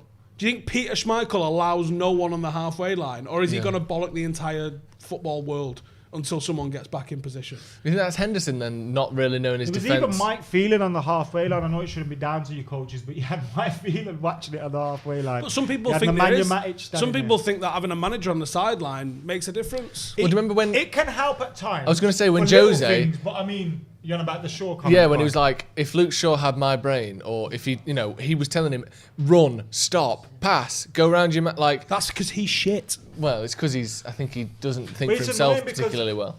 As someone, And he's a bit I play football, obviously not at a professional level, but don't I play yourself football, down. It's and, five-a-side, it's professional. Like, I do those basic things of, like, if someone goes ahead of me, yo, I've got you covered. Of if course. someone, if I go ahead of someone, yo, cover me. Like, just for that not to happen there. Yeah. That is the most worrying. That is more worrying than the result itself. Even if we came back and won the game, how worrying is it that we left so much space that a 50-year-old Demba Ba just teared through and got like. It was incredible. 52 in December. It's like we showed them I'm so older much than Demba Ba. disrespect. Oh yeah. We showed them so much disrespect. It was a joke. Yeah. Like we did not respect. The thing is though with that, like, not obviously Demba Ba, he's been a good striker and stuff. Honestly, any decent or half decent Sunday League striker. No. Anyone from needs over covering. eights, under eights upwards. Me. Understands. You need to cover it. Yeah. Because if I'm one-on-one with a goalie, I might score. Like, leaving Demba Ba on the halfway line by himself. No. Like I said, so many things have to go wrong. That's not even close to how egregious it was. Because you're suggesting that we left him on the halfway line. We left him 20 yards before the halfway line. He was inside the 18. And then the entire rest of the opposite half. Yeah, it's ridiculous. And the second goal, obviously, it made a bit more sense because you've seen when there's a turnover in play, you're not quite in position. But from defending a corner and you're leaving players out like that for the first one, it's ridiculous. The second one, Luke Shaw is basically still hugging the touchline when the ball goes in. And I think the fact that Twanzebe was on a yellow card meant he didn't put much of a tackle in on Bar when he sort of stepped over the ball. To me, there's a more. I've mentioned it before, and I've mentioned it about Harry Mcguire because he's our captain. So you almost look to him to do that. But also as a centre half, like to have nobody. It's everybody's playing for themselves at the moment. Yeah. It's like Mcguire's worried about his own form, how he looks coming out from the summer. Axel Twanzebe is probably still buzzing from PSG, like, fucking hell, I'm going to be amazing this week. Obviously had a little bit of a stinker. Luke Shaw, no one really cares about their own, like the team's performance. It's all, I've got to get through this. And then it gets to the strikers and you almost look at Bruno, is he playing for himself because he's so frustrated now with everybody else? Rashford again at times looks like that. And it's... those are it's almost like we're relying on individual brilliance to rescue us. And that is when you start to worry for the manager. Do you worry that even if I don't think they've because he gets it right so many times, there doesn't seem to be that, but then he gets it so wrong another time. Well, we've just gone through a literal record-breaking consecutive number of away games, and you lose one, and everyone's like, "It's gotta go." Isn't that nuts? That's nuts. You think about that, but normally someone's home form is carrying you through with 65%. It's roughly equal to your away form at least. Yeah, you're probably expecting 65-70% at least home wins, at least. We've currently in the league at least 0% home wins. A few quotes from Solskjaer then in a pre-match press conference, or pre-match sort of, speaking to the press. He said, Lindelof's feeling okay with his back. Hopefully he can last the game. He's talked about McTominay and Fred as well. He likes the idea of their energy in midweek after they didn't play in midweek. No one played midweek. Yeah. It didn't feel like it. He's also said that Matt has showed many times when we need his brightness and cleverness, and that he's been in good form lately. Hopefully we can get him on the ball and create chances in front of the players. This is like, when a manager just starts going to the guys that they're trying to help. You've done me a favour before. Hey, remember when I played you that time and no one thought I was going to play you? Yeah. You owe me one. You've got to play well. Are you still down for Van der Beek's trending. Oh, of course he. Is it because he? Do you know what? He wasn't good against Istanbul either. Let's be honest. Well, in any game to say he should be starting, but because he's also faded when he's played a full match. But because the team's played badly as a whole, he should be starting. Yeah, he's not played enough games. I'd rather see him there than I'd rather see him alongside McTominay or Fred than both of McTominay and Fred. But at least you've then got someone who is good on the ball to play it out. But is there part of you that thinks, well, we've got Matt who's good on the ball, we've got Bruno who's good on the ball, and we have a known quantity in McTominay and Fred, whereas we don't know what Van der Beek and Fred's like. We don't know what Van der Beek and McTominay's like. We don't. We know something them, to be said but for we partnerships. don't know them as Roy Keane. No, but we know them as fucking McTominay and Fred. Which is a midfield that beat PSG. I keep saying. Stop saying that. Why? They did. Let's bring Tahith Chong back and everyone else then as well. Who did he play well against? They played against fucking PSG. For like 20 minutes. 20 minutes. On the Roy Keane thing, because I've seen people saying he should come in and be our manager, like there's any evidence that he wouldn't be awful as a manager. But on Roy Keane as the player and on Roy Keane as the leader, on that being the benchmark that we're supposed to have as a captain, because it is for me, where does any captain stack? I mean, Gary Neville was probably an amazing captain. I think he's shit compared to Roy Keane. Roy Keane's United's captain in my eye. When I think United captain, I think Roy Keane snarling at people. But bit of the older ones like Jay will be shouting Robbo. Yeah, of course, yeah. But when you talk about Roy Keane, I think Roy Keane took us. You're talking about one of championship the great captains in football history, not just United. So but why don't we have that standard? Okay, it is the high standard, granted, and it is a high standard to have. Yeah. But when you look at Harry Mcguire with that sort of cuckoo expression that he's got going on his face, Is that because his head looks like it's made out of wood, like a cuckoo clock? No. There's that photo in there that they took when they signed him, and he's just got this kind of like vacant. If I had to say the noise he's making when he took the photo, it's a. On that, let's not get John with the silly. super chat. There is a point in I am there. trying to make the point. Oh, sorry. Go So on. You're being disrespectful at the same time. Right, boys. I'm To also our being club captain. He's having a laugh. I'm also being factual. So being so touchy, Adam. When you look Kick at off got you incidents that touchy, mate. happened on Wednesday night, and you see that first goal going in the way it went in, Yeah. where is anyone grabbing people like that? Yeah. Where, like, I see people turn around with their heads down. Yeah. And you go, what are you doing? You need someone. And even when you listen to, do you see that High Performance podcast with Rio when he's talking about when new players came into the club, and he goes and Rio bullied them out if they weren't good. And he was like, yeah, I bullied them. Because I was horrible to him. He goes, because I'm looking at him going, you're stopping me winning. Who's doing that? I mean, Rio. Only Bruno, it seems. But is he even doing that? No, but it feels like he's the only one that has that, even that attitude to like spark someone up, or like grab someone, or just shout at someone, or try and get a reaction out of them. You need 5 or 6 of them in a team. Seems too nice. Remember, we used to criticise Arsenal for it. We have become Arsenal. We have. Remember, you know, By Arsenal, design, the I Wenger think. at the end. Yeah. We've become that team where there's not really pressure on the club to win trophies, so therefore your players are almost cruising through because you've got this great training ground, these great facilities, got loads of fans, you've got a great interaction on social media. You do win 60% of your games, so you have a positive feeling for the most of the season, but you're not pushing on for those trophies, and there's no real demands within. You feel that like we have become. It's all too nice. I'm in the wrong place here. Why? What would be that? Yeah, but do you want to switch? Yeah. It's not displacing me. It's not displacing you. I've had enough of this. Someone in the comments, Ian John with a $3.99 super chat says, "What does Mcguire have to do to get dropped?" You sort of mentioned it there. I don't think he's been bad since when he came back from the Newcastle game. He was good against Newcastle. He was good against PSG. He wasn't bad against Arsenal. The fact that we conceded wasn't down to Mcguire against Arsenal. He was diabolical against Turkey, but they all were. Istanbul Besiktas in Turkey, I meant to say. He was diabolical along with the whole defence, so fair enough, maybe you could drop all of them. But I think since Can I just say there's a hell of hypocrisy controversy in your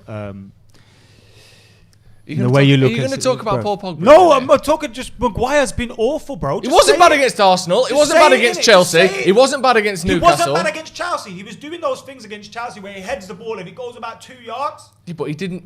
I'm going to have to have another look at the Arsenal game. But you do not want to do that. We conceded 2 shots on target against Arsenal. Right? You can't say the defence was shocking. No, because we was all in our box. Yeah, but that's not Mcguire being bad, though, is it? We that's criticise Mourinho for fucking defending like criticise the manager, criticise the players, but you can't say that Mcguire was bad because we sat he back. was. I'm going to have to have another look at it. I'm not saying he's bad because we sat back. I'm saying he hasn't been to the level of the player that we signed. I don't disagree with that. But it's easier to look at them to figure it out. I don't disagree with the fact that he hasn't been the level of the player you want. Don't look at stats to prove this point, please, because my eyes tell me all I need to know. This is what I mean. Stats have ruined football. Thank you, Cam. Arjun says Adam's pissed with Joe. Always. I love you, Joe. Yeah. I'm sick of it. But then Simba says Joe is right. So who can you believe? Yeah, but Simba, comment. Everyone. Mcguire didn't play against PSG, Joe. That's true. But he was good against Arsenal, Chelsea. He didn't have a bad game Newcastle. against PSG. He didn't have a bad game. No, that's how bad could he have possibly That's the been? point that you're making. No, he got dropped, obviously. He had Would we have won against with Arsenal. Maguire? Hell to the no. Who had 4 shots against Arsenal? Harry Mcguire. Harry Maguire. See? Harry Maguire had 4 shots against Arsenal. I mean, Beat none that. were on target. How many other centre-backs have 4 shots against Arsenal? Well, maybe that's The the problem issue. was he was the only one shooting. That's not his problem, though, is it? Would we have beat PSG with Maguire in the team? With Mbappe and Neymar About running 3 at him? passes went forward. Well, first of all, we can't possibly know that. But second of all, he didn't play, so There's a what? reason So he you're having to didn't go at play. him for not playing in the game we But there's a won? reason he didn't play. Ollie didn't trust him against pace. Yeah. And he's your £80 million centre back. And he's your captain. Good points. He basically All did good a points. Bergkamp. He And he didn't was wanna right. travel. He was right. Someone said Mcguire trash. Mcguire is mediocre. Joe is right about Mcguire. So, Adam also seems upset. Oh, mate, I don't know if you've noticed we're shit. We are shit, aren't we? I've had 7 years And to it's notice. 12 o'clock. It's It's 12-16, mate. Mm-hmm. What kind of shit is this, man? Stephen, talk to me about Mr. John Matrix or whatever this English translation is. One matter. John Matrix. People always like to do the English translation of foreign names for a laugh. So I thought I'd do one. It doesn't matter mean death or something in Spanish. A matador, what's that, like a death defier or something? Can I get the Spanish translation of death, please? It's morte. Morte. So Close, though. Johnny Death. Yeah, Johnny Death's on the right wing. Yeah, no, he ain't. Well, yeah, he's playing on the right-hand side of the midfield wherever he may roam. Or obviously, you were saying before about the diamond. Not necessarily Kelly's got it as a 4-2-3. Not necessarily in terms of shape, but in terms of what he brings. Is this a bad game for? But it means Bush. So Johnny Bush. John Bush. Johnny Bush. No way does it. George Bush. He's playing on the right-hand side. Are you worried that this isn't the right game for him, or do you think that sometimes in these sort of games where we do counter-attack, that space that he has gives him chance to play left passes? wing for Everton? I didn't notice. Is it Iwobi? I don't think Iwobi started, no. James. He's not on the left. There you It's go. Sigurdsson. It'll be Sigurdsson. Yeah. Sigurdsson will be on the left. Pace for pace there. Imagine that, the speed on that wing. You've got Mata and Sigurdsson. God, that's bad. Sigurdsson plays on the left for them now. Yeah. Thought Rodriguez plays on the left, Sigurdsson plays in the Listen, middle. do you want me to tell you how Everton play? Bro, you don't know how Everton play. We've already had the opposition preview, Steve. Pay attention.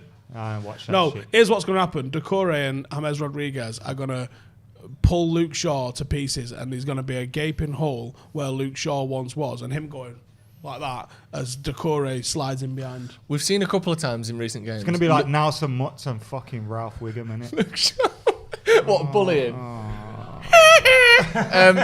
We've seen in a few games. We saw it against Arsenal, and you predicted against Arsenal, Steve, where they sort of, without meaning this to be disgusting, Luke Shaw gets 2'd up on that left-hand side. Hang on. What's up here? I'm just having a look at the difference in the team here.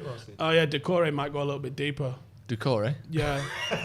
They've not deep. I expected Gomez to play. Gomez isn't playing, so yeah, they might have gone 4-2-3-1 actually. But so you're expecting them to 2 Luke Shaw up? They might have gone 4-4-2. This fella doing Yes. Speedos on the telly? Yeah, it'll be Rodriguez. And because Rodriguez does what Mata does, but with legs. So what you're going to see is him go tight to him, stand tight to him, and then pull away from him, receive the ball. And Luke Shaw, as we saw against Spurs, do you not remember the absolute carnage at Spurs? I'll just talk to myself. Remember the absolute carnage at Spurs? I was listening. Right. And do you not see Luke Shaw just getting dragged all over the place by everybody? That's going to be exactly the same sort of thing. We saw, I know it was a slightly different situation because the ball got turned over from us losing it, but we saw he was nowhere to be seen for Istanbul Başakşehir's second goal. People were saying he was taking the corner. That wasn't his fault. What? The second goal? No, the second goal. Oh, sorry. People were going, he's 40 yard away. 40 yard. The pitch is only 100 yard. How's he 40 yard away? Mcguire He's 40 yard away. Surely he could have shouted. The guy who scored was about 7 or 8 yard away. It was near him when the ball was turned over. Yeah. They just sprinted to goal because they wanted a goal. Yeah, and because he's got zero defensive instincts. And he was like, what was actually going through his head? He's looking at them collecting a ball and going down our left-hand side. And he's going, this better not end up in a goal, lads. Luke Shaw don't like football. It's like you going for the bus. You see the bus go, and you're thinking, I ain't running for that. I'll drive. That's Luke Shaw when he sees geezers running down. He thinks, fuck that. People saying that Bernard will play on the left-hand side. So we may see Sigurdsson through the middle and Bernard on the left. It might be. I mean, Sigurdsson's a lot more of a playmaking one than Decore and Allen, I think. But it might be 4-4-2. He's played 4-4-2 with them this season. So we'll have to see when it lines up. I want to know what you're drinking. Just like Americano with some ice in it. No rum. Just a black coffee with ice in it. I don't like the sort of barbershop Candyland straw. I don't like it's the a paper bit fancy, isn't it? Now. Fuck the turtles. I like the one with the lid where you can sip out of it. But yeah, it's just an iced Americano. I swam with them. They're mint. Okay. Do you know paper straws are shit? Do you know the giant turtles? The choke on them as well. The giant turtles they had in the Galapagos Islands. Never met them. When they first discovered them, they were like, we tried to bring some samples back to bring back to the UK to sort of put them in zoos and stuff. But they were so delicious that we ate every single one on the way back. These are meant to be the most tasty meat ever. It's from some old diary or something. So apparently, big old tortoise. I could see you with an upturned tortoise just scraping its belly out with a bib tucked in, eating a whole thing. I reckon turtle go good with barbecue. Save the Oh turtles. yeah, turtles and barbecue, bit of a dry rub. Yeah. And you'd have to cook it for ages because that shell meat's got to be tough, hasn't it? I had about half a Cook pint it of till rum the last shell's night. soft. You had what? Half a pint of rum. Like normally I have a strong rum anyway, and I have a big old tiki glass that I have it in. But last night I was coughing. It was that strong. Really? I remember when I was a broke student and I'd go out and if I never have that much money, I'd buy like a quadruple JD just on ice and just sip it for the whole night. Absolutely fucked. That's the saddest story I've ever heard. Yeah, it's because what you do when you're that's more broke and expensive you go than a out. bottle of wine. Students don't care about. Mate, I used to buy 2 bottles of Jacob's Creek, and that'd do my night. £5 a bottle. Yeah, bottles of wine. 10 quid night out. Because I don't like wine, so I have to wait till I'm already twisted. No one likes Jacob's and then Creek. you go in your pocket. Oh shit, £11. Echo. Yeah. What can we get in Rococo with £11? Can I get We can get a bottle of rosé. A bottle of your finest Echo Falls, please. Yeah, that one there that's got that's got all sparkly glitter writing on it. It's called like bitch juice or something like. Oh, whatever your cheapest thing that comes in a litre bottle is. I broke my jaw once in a match. Jesus. Got elbowed. A rugby but I match? didn't know. Yeah, and I thought I'd cracked a tooth because it was like painful, and I got smashetoed on wine, white wine. I don't know why. And I was like moving it around because I was like, "Can you hear this cracking?" Oh, don't say that. Then when I went to the doctors about a week later, because my face had swollen up and the pain was like excruciating, doctor goes, "Have you like tried to put this back in place?" And I was like, "No." And it's by the time when we got talking, me moving it around when I was drunk, put it back in place. I didn't need wiring up. That's absolutely disgusting. But I'm happy for you at the end. Did it really happen? Magic. Yeah, it's doing you there, Steve. I broke my jaw. I broke my jaw. And then you I put just it back in place. And then I just got drunk and it fixed itself. The doctor was like, honestly, it's like you're some sort of medical freak, mate, because you basically fixed your own jaw. Someone in the comments said, I've only got x-rayed. Yeah. The best photograph anyone's ever taken because it's your full front-on skull. It's is it from the front? Is it gross? Yeah, they do both. Yeah. The photograph that you get is mint. I wanted to keep it. Magic Mo 101 says, I literally just tune in and they talk about cooking turtles, we're going to lose. That's not true. When we go west, we don't even concede. We only talk about football when we're Because we only go mad on like games that we're probably sure we're going to win. Whereas this game, no one thinks we're going to win. Although actually, give me your score prediction, Steve, because now I've seen the team, you can have a bit more of a considered thought of it. What are you saying? Consider yourself. 2-1 Everton. False. This is being realistic, eh? Disappointing to hear, though, isn't it? I don't Well, you might want do you want me to lie to If you? you're disappointed by a prediction, wait till you see the real thing. Oh, come on. Someone said, why Everton aren't even that good? That's pig riser. In German, Schweinlifter. What? What? Pig rider. Pig riser. What's that mean? Someone Shut up. Give me a score prediction, Adam. Is that his name? Yeah. Oh, sorry. I thought you said he commented that. No, that's his name. What do you mean Everton aren't even that good? He says here Everton aren't that good. I think he means that Everton have finished below Manchester United in every single Premier League season. Why are we so worried? That's because Bar one. But they have got a better manager than us, and they might have a better team. They ain't got a better team. They've got a maybe a better manager. Bernard for Gomez, Corey Allen, and I think you'd have had Fred McTominay. Oh, but Gomez for Bernard, and that's what I thought it was going to be. See what Thought did, don't you? Yeah. Give me a score prediction, Adam. We're going to win 4-0, Joe. 4-0. I'm going to go 2-1 United. 2-1 to Manchester United. It'll be playing for us in the Championship next year. Look at Goodison Park.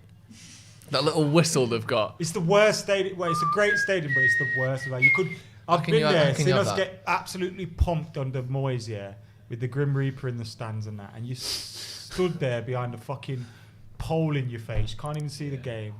Oh, I remember that. Chris Smalling was playing right back, I think. Everton's form in the last 5 is the same at United, and we're worried. They're just as bad as us, lads. Stop saying stupid things, That's John. not stupid.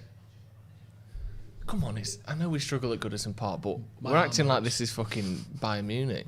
It's not your left arm, is it? Yeah. Really? Yeah. What I said to you Oh, I yesterday. thought you meant you have an heart attack. No. Can we tell that story? No. Really? Come on, it's funny. It's not that bad. Yesterday we were upstairs in the other office up there. And Steve, why did you go so weird then? Because I was going to say studio, but I was like, it's not a studio, it's an office. It will be a studio. Yeah. We're upstairs, and me and Alex were just having a chat with Steve. It's not going to be a studio. Yeah, it is.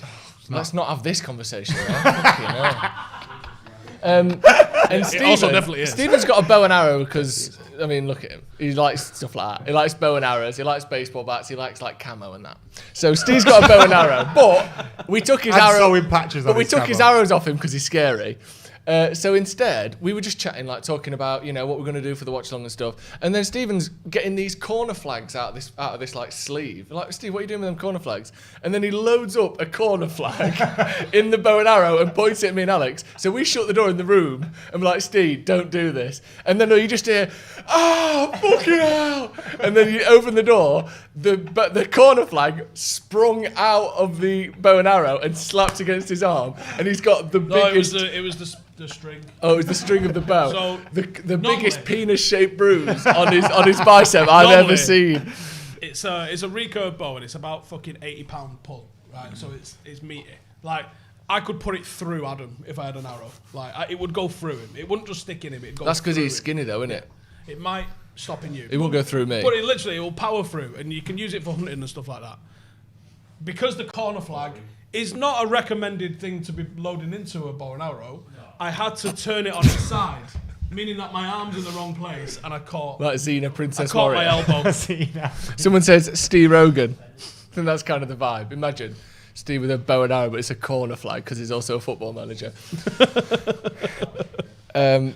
Yeah, I'm excited for this. I think we're going to win. I hope we do. Back in that? Oh, yeah, we need to shoot on sight, you know, at this mug. Leon Mansley says, we're losing the plot. I can't even hate it. 2 upside down smiley faces. Which I like as an emoji, the upside down smiley face. We love you, Leon. Thank you. This is David Hayes' 83rd consecutive Premier League start. Should we pray? Maybe pray. Maybe just sort of. Do you know one of them cheeky prays that you do where you're like, you know, I don't believe in you and that, but I'm just going to say it. You're like, yeah, it's like, you know, I must be at my wit's end if I'm praying because I don't even believe in you, mate. But honestly, if you're there, I could really do with you, mate. Get one of them ones, one of them cheeky. I don't believe in God, I'll but go to church every Sunday. Right, promise. Do us a favour, just in case. Like the video if you think we're going to win, and dislike it if you think we're going to lose, and share it if you think we're going to draw. No, don't dislike it if you think we're going to lose. Like it if you think we're going to lose. Fuck. Just try and get our video absolutely shafted. Like it if you think we're going to win. Like it if you think we're going to lose. And I don't know, Joe. Share it if you hate Scousers. And if we can find out, Jay, what's going on with Mason Greenwood at some point, that would be good. Maybe he's injured, but it's weird that he's been left out. Like, was it 3 of the last 5 teams? Southgate said he'd spoke to Ollie about it. And yeah, interesting, isn't it? Bit weird, bit concerning a little bit, I think. Because I'm not concerned. Are you not? We saw last season there was a period where he got taken out of the team as well. I think if one thing Ollie's good at is managing the younger lads a little bit. Yeah, I mean, in and out. Fergie used to bring young lads in and out of the team all the time, dip them in a bit and then leave them out, and everyone would be like, "Why don't you bring?" Generally had the right idea with whatever we were doing, didn't he? The only reason I say it concerns me is just because he came in at the end of last season and was so good and looked like, you know, one of our better players. Not just like, he's decent for a young lad. He was one brilliant. of the best strikers in Europe on data. Like, yeah, killed it. So like, I just think for him to go from that to not really getting in the team for a decent run of games now. I know he played the other day, but maybe like I said, he's been a naughty boy. Yeah, which I don't really like. Joe Gibbons in the chat says it's 4:30 a.m. here. For some reason, it makes you lot seem much funnier. Bit of a what would you call that? A veiled insult there? Yeah. Fuck you, mate. He don't mean that. He's just having a laugh. No, I mean it. He doesn't. It's Snowman786 says Joe doesn't believe his own dad. Bit harsh. After what he's done to me, sentenced me to death. Someone said, "Joe, here you go, buddy," and then it's an emoji of someone crying, and then it says #crybaby. Who got caught with that? There was it. Marshall. What was it? They all went to the kneel for Black Lives Matter, and Marshall just ran into the opposition. And then he did the little jog backwards with a stupid grin on his face, like, "Oh, my bad." Take any advantage you can. Yeah, I'm nervous for this. Third goal at kickoff. Well done, lads. Is it one of them where you think, the first few minutes are going to set the tone here? Because we could see straight away from Arsenal, we're going to struggle in this game. Here we go. Luke Shaw's in the final Oh, third. go on. United are going to have a chance. He's left it there. Who was that left that? Bruno. I don't think he quite could get to it either. I'm going to need some binoculars, lads. It's a tough one, isn't it? Do you remember when BT Sport first started doing Premier League matches, and it seemed like all their cameras were twice as far away as the Sky ones? It always seemed like, have you just got second choice some crane in the car park here with your camera on it? But it seems a bit better now. Do you remember the Setanta Sports era? Oh yes. Remember that? You can still get a subscription to Setanta Sports in Ireland, can't you? Well, yeah, it's one of their their all the major, games on. It's their Sky, isn't it? I think. I wish we still had it. It used to be on in pubs all the time, didn't it? Do you remember when you would just be watching some like Ukrainian give stream? It away with like I fucking think that was cereal the and crack. stuff. I think but Sky's like £1,000 a month for a subscription in a pub, which is mental. Yeah. But I imagine Sky, BT, Setanta, BT, all of those like underdoggy ones. Yeah. I reckon when you're coming in, you just give it to the pubs. Yeah. And then people go, not that bad that. Yeah. And then you put Steve McManaman on and they go, fucking wank that. Yeah. Well, I wonder what happened with Setanta. Because part of it was like... The deal fucked up a lot. Did it? Wasn't it part of the ITV Carlton thing? Yeah. Do you remember the ITV Sport? Yeah. Where they were going to be like, we're in this now. And they're like, actually, no, we've run out. That's why Clive Tidley was commentating on Rooney's goal at Arsenal. Remember the name. Wayne. Oh, was it? Because it was on ITV because it was on thing? Premier League. That's great. Premiership. How's he ended up on Rangers TV? And TalkSport. Oh. It's like he's not doing anything else either, because everyone was like, he's on Rangers TV, but you just rest assured he'll be on BT or he'll be on something else big. I've not seen him on anything else. And he is good. Bit weird, that one. Because he's one of the best as well.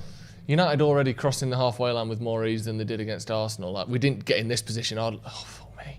Luke Shaw giving it away. But they're sitting deeper than I thought they would, Everton, so far. Admittedly, it's only 2 minutes in, but we've actually got the ball in their half. They fall back into a 4-5-1 usually. And they can hit a bit of a low block. Bruno played a 1-2 with Decore. See, that's how good Decore is. Have a crack, Fred. I don't know why I'm asking Bruno. you to shoot. I don't know. Oh, he's trying to play it into Marshall there, just behind him.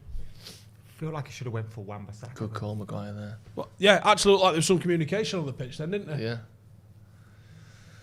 Yeah. Yeah. But McTominay is Scottish, kinda. Maybe he said, drop your wallet there, mate. Scottish McTominay. Born and bred in Lancaster. Back then. Was it? What is his one of his parents Scottish then? Yeah, maybe. Yeah, and Fergie Sounds like him. a thing, doesn't it? Fergie threatened him. Do you think he'd get games for England? I don't think Southgate would play him. No. I don't think we've got that many midfielders better than him. Yeah, exactly. I know he's better than McTominay, but not by much. They play 7 DMs, so who, Tottenham? England, so he'd probably get a game. Yeah. Centre half. United holding the ball a bit better. Yeah, that's a worrying thing. They'll take it and just break. Last 20 minutes against Istanbul. Where we just... Ooh. Scott McTominay. Last United goal we saw live. Sad that, innit? It's going to be a year, that soon. I know. When was it? March? We're not going to football for long. Do you think we'll get in there this season? No, furlough's been extended to March. You what? I'm buying a disguise. You are? Yeah, what are you going to disguise yourself as? A goalpost. Fergie. Because I reckon there's one guy that doesn't get to show ID when he goes to Old Trafford. Yeah. No, he does. Remember, he Point to the statue. He had to have the lanyard on him. Someone who works in the turnstile is going to be like, why is Fergie in a cupboard here with a bit of tape over his mouth? And you're sat in the stand like that. Fergie's got a big ball. Get it. Remember I was gaff here. That nearly went like a little bit Northern Irish. Now playing a diamond or 4-2-3-1. I think 4-2-3-1. It looks like a 4-2-3-1 at the memento. Well, so where's one? I mean, that it's on would the right mean, side. That would mean that Steve's wrong. Oh, what a shit. Why is he talking? Any excuse to bash it. I think Matt is out of shot because he's actually on the right hand side. No. Yeah, just twat the ball in Rashford's face, Luke. Who was he even trying? He is. He was on the right. What the hell? What's going on, man? What was he doing there? He crossed it to Rashford. Rashford went 1-2 and he went, He crossed it to Rashford from 3 yards away. Proper bent it, hit him in the chest. He's 3 yards from him. Pass it on the floor, Luke. Use the floor, Luke. For God's sake. Come on, Lindelof. Back to the goalie. Love that. Super chat. You don't really love that, do you? From just another football fan. Lindelof is like Mcguire's ex-girlfriend. Say just another football fan. Lindelof is like Mcguire's ex-girlfriend. You keep swapping him out to find you are more compatible with someone else, but it's never the same, and it turns out you are the problem. That's not bad. Maybe we're trying to find the partner for Mcguire, but actually he's the problem. Someone said, was that a Star Wars reference? It might have been. Who's asking? Who's asking? A Star Wars reference? Do you like Star Wars? You seem like one of those people that call people like Star Wars nerds, or squares, or boffins. Did I hit the bar or the back bar? The back bar. Stanchion, use stanchion. Call it a stanchion. It's a stanchion. Stanchion. Never heard stanchion in any other walk of life ever. At least we're actually keeping the ball relatively well so yeah, far. I don't watch Star Wars. In fact, yesterday... I knew you'd hate Star Wars. No, I don't hate it. I don't know. I just don't feel intrigued Compelled. by it or I don't want to watch it. Could that be a penalty? Nah. Also, Star Trek. Can't hold his arms like that. Well, it's played on, so... Didn't you get... Was it you that were talking about William Shatner? Yeah. Tell us then. I shared the tweet yesterday. What? Tell us again. Tell us then. Tell us the story. So William Shatner must have... Or William Shitner, as me and Jay call him. Rude. I mean, Shatner's not far yeah, still off. shat. Yeah. Still the past participle, or whatever the term is. Jay's such a child. Jay's lost it. Jay, anytime you mention poo, Jay just pisses himself. Ironic. Pavlovian response. Poo. So he tweeted to a United fan saying something about, you support United anyway. And I quote tweeted him saying, wow, Star Trek shit. Wow, Star Trek shit. Literally what I said to him. And then he quote tweeted it, calling me a yob. A yob. You yob. Why? Star Trek, just bad. I just gave it a bad review. He's not a yob. Didn't he do it 50 years ago? Yeah. Talk about dining out on one good afternoon. Jesus. He's acting like you look threw at Daniel Radcliffe. He's Harry Potter forever now. Would you want to be that though? Yeah. What, you wouldn't take I'm $100 million to be Harry Potter for 20 years? I'm that Andy Tate guy now. Some people. Forever. Yeah, you're that lad who interviewed Andy Tate. But I think, Daniel Radcliffe made... Yeah, Harry Potter. Being Harry Potter's a bit better. A few million quid. Still getting royalties. Still getting paychecks for that. Corner to Everton. Isn't he doing stuff on stage naked and that now? All this through Andy Tate? Yeah, Andy Tate. I saw him on Conan. He's got a mask on now. BT Sport with some wild camera angles here. Look at it. You'd think they'd do that though, have fans in not fans, sorry, the cameras in the stand. So when someone runs past, they can switch to the guy in. So it feels like you're... Corner ball headed away there by, I think, Bruno at the near post. At the minute, it looks like Mcguire's going up against Calvert-Lewin, which is a fairer fight because if he ends up isolating Lindelof and they bang a cross in... Matter and Bernard's a great race, isn't it? Look, them two little short ones, little legs. Who's proper slower? slow? Matter and Bernard or Matter and Sigurdsson? No, Matter and Bernard's. We should have a race. They should do it at half time. On the pitch? Yeah.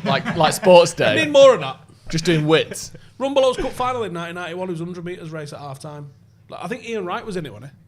Between the mascots? Yeah. They won like a £182 check. And I'm not even kidding. Can you pull it up for us and get the what's it? There was a 100 metres race at half time in the Rumbelows Cup final.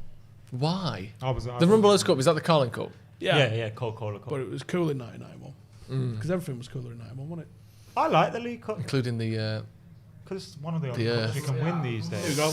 Right, here we go. Just zoom it in a little bit for me. 92, it was the year we won it, yeah. A little bit. Zoom it out a little bit so I can actually read it. In Microscopic 92, level. Group of TV execs come up with a brilliant idea, and it was simple: get players from all 92 league clubs to do a sprint for the right to call themselves a game fastest and win a new telly.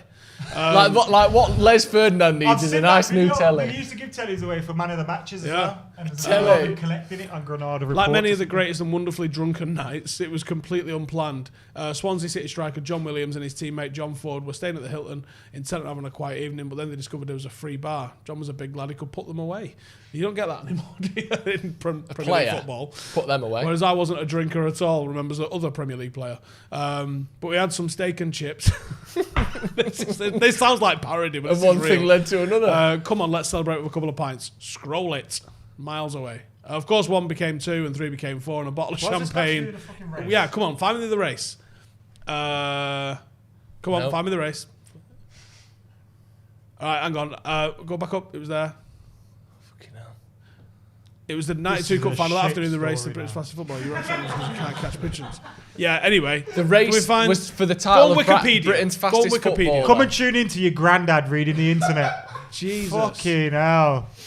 Basically, they used to have a race for all 92 players. 92 teams, 1 player from each team, and it would be at half-time during a game, so they whittled it down to 2 players. Who do you think would win out of the 92 Football League teams? Just quickly, I like how that said it was completely unplanned. No, it weren't. Of course, you can't accidentally, unplanned, or spur of the moment, have a player from all 92 teams racing.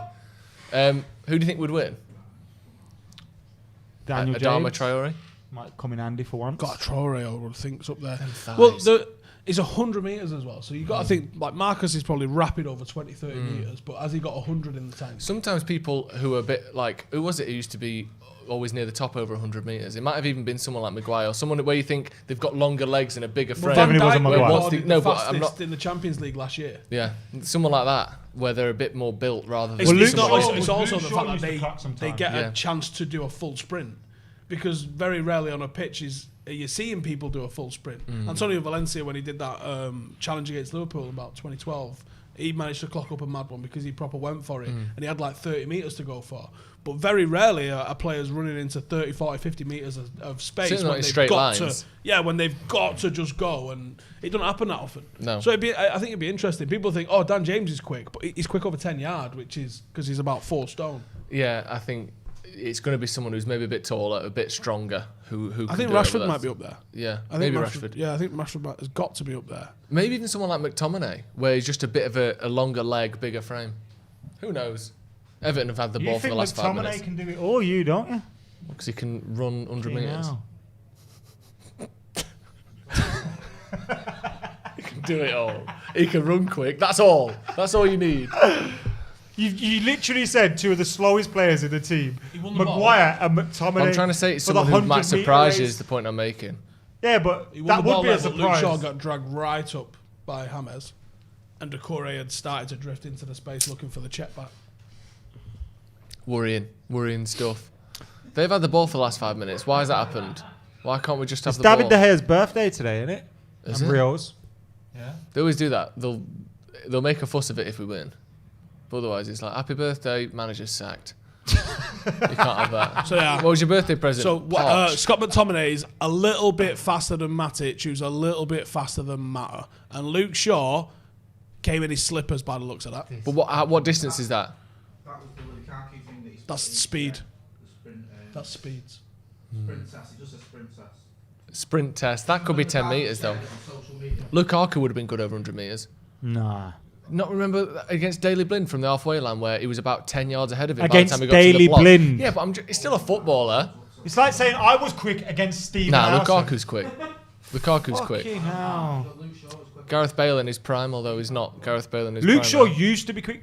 If you want to cry, yeah, go watch a video of Luke Shaw when he first joined United. The guy was sick. And now... Yeah, do you know what? So was Bobby Charlton. Plays like my mum. I think with Luke Shaw, there's a bit of revisionism with him. He was good before the leg break, but he wasn't like... I don't think he was ever like some top-class left-back for United. What? No. Oh, Well, you He's think never he was? world-class. You think he was? Come he was on. the best left back in the league when Nah. he came to United. No, he wasn't. When he came to United, No, he was 2013. No, he had better than him. a lot of potential. Who was better than Or him? do you want me to try and remember Who 7 was years better ago? than Gail him? Clichy was better than him at that time. No, he wasn't, man. 2013, Chelsea wanted him. United wanted him because he was the best left back about. He was the best young... He had No, the best he had talent. He had potential. Yeah. Nah, talking He nonsense. wasn't top of the pile then. Come You were on. buying potential. No one. He wasn't even playing for England at the time. Ashley Cole. Oh, and that's the be all and end all playing for England. Well, no, because Jack Grealish doesn't. It's play a for low England. bar to He's get still into better England. than anyone we've got. Yeah, I said There's no it. way Luke Shaw has ever been world class playing for Sorry, United. Nor you're was he the trying to best in the pretend league. that Luke Shaw, that Jack Grealish is better than every single Man United player. Hang your head in shame. Unbelievable. I think Luke Shaw was good, but he was never like a top left back for United. He wasn't. He wasn't. Where were you? There was a lot of potential with him, but he never realised it. No, I agree. Man. Oh, Fred, why are you looking to kick people's face? Go on, Marshall! Oh! Was he offside? I don't know, but that was a fucking good touch. He did well to get his shot away there. That's a centimetre wide. Ball into the box from the corner. Should have went near post. Headed out. Fred swinging an absolute miss.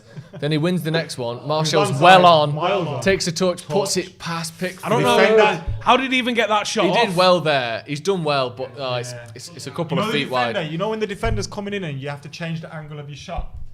That's what he did, otherwise I think he scores. But Yeah. People probably should have scored. say, Played Rashford. a lot of people saying Go on, lovely Marcus. touch. Back post! Oh, back to him. Oh, what a pass! Back to Bruno, back to Oh, Bruno. yeah. Hit it. Too much, lad. There's about 5 people Too ready to much, block that. boys. Everybody in the box there now. Fucking hell. If Pickford was taller than 5'6", he'd have been. What? Say your words. Use your words. Let me start again. Use your words. Pretend that I never did that one. Right, Okay. cut that out. What do you mean live? If Pickford were taller than 5'6", he would. Start again. If Pickford was taller than 5'6", he might have. His brain's fried. I think it was a corner for that. Oh no. It was never a corner. If Pickford were taller than 5'6", he might have got a corner. Cheers, lads. That was worth it, wasn't it? Yeah. You alright? Not really, no. Interesting. You don't want to know what's going on here, mate. Where is Andy Tate? At home? No, is this what you've seen? No, I ain't seen a goal, honestly. That's a pass. See that then though? Go on. James Rodriguez Well done. in the 10 in the pocket, I Luke feel Shaw like- right up his arse, and he was getting in behind him. I feel like as well. Hang on, just watch this as it comes through here now. Oh, that's a If shit it goes pass, to it. Right. Watch where Rodriguez is and watch where... Oh, it's not sorry. They just want you to see the fucked up bit. Almost lobbed Pickford. Go on, Marcus. Ball. Unlucky. Your second account's in the comments saying Grealish is better than every Man United player ever.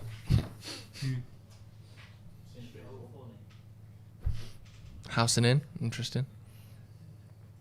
Played Scott. I'm nervous here. Just when we start to look a bit decent, we do something like that and just allow the pressure to come back onto us. We had a bit of a run of possession where we had a couple of good shots. Get the ball out your feet quickly, man. Got the ball Keep in it the box, entertaining, innit? and then just pass it back to the goalie with the See, 2 men. Juan closing Mata's him getting down. involved here in like build-up play, bringing it out of our half, and now look at his position. He's basically a number 10. Marshall and Bruno swapped as well. Oh, that's good. Luke pulls it back. Oh, come on. But He hits it into space, man. He never hits it for someone. But what Juan Mata does when he does this is the defence go, oh, let's just close up. Because I don't have to worry about anybody on that side. So we'll just come in right across the box and make it really tight and make it really easy for us. That's what Wan-Bissaka does, man. He comes in really close to his centre half because he knows I'll get the recovery. Exactly, yeah. So he's always chasing. But we're the ball. doing the defence's job for him by Mata basically being inside the D rather than stretching it and making them worry about him. And then and we wonder why the box is congested when we're trying to have shots. It's stupid. Hold your width.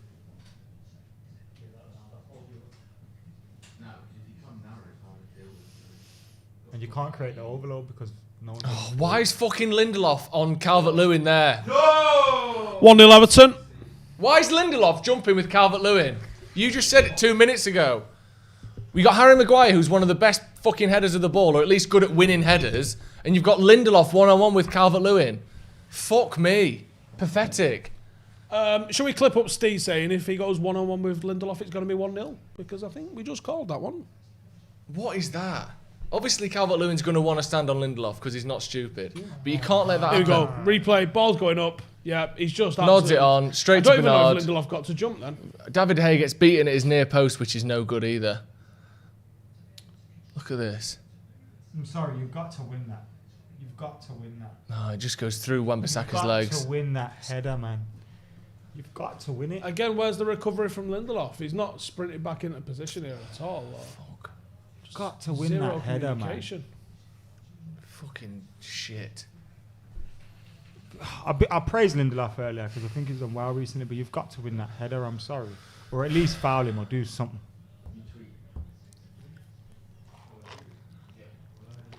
Same as last year now, innit? 1-0 down.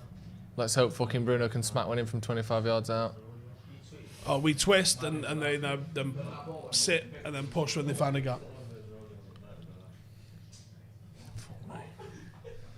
It's exactly what you didn't need, innit? Going 1-0 down. Because we just look shit every time as well. You're a prick, man, Woodward. Why you put us in this position, bro? You fucking dickhead. Didn't have to give him the job there. You knew you was doing a dumb thing, and now look where we are. Fucking hell, man. Calvert-Lewin's literally just standing behind Lindelof here now. Now we got a fucking... At the time Ollie got the job, obviously Poch was still Tottenham manager.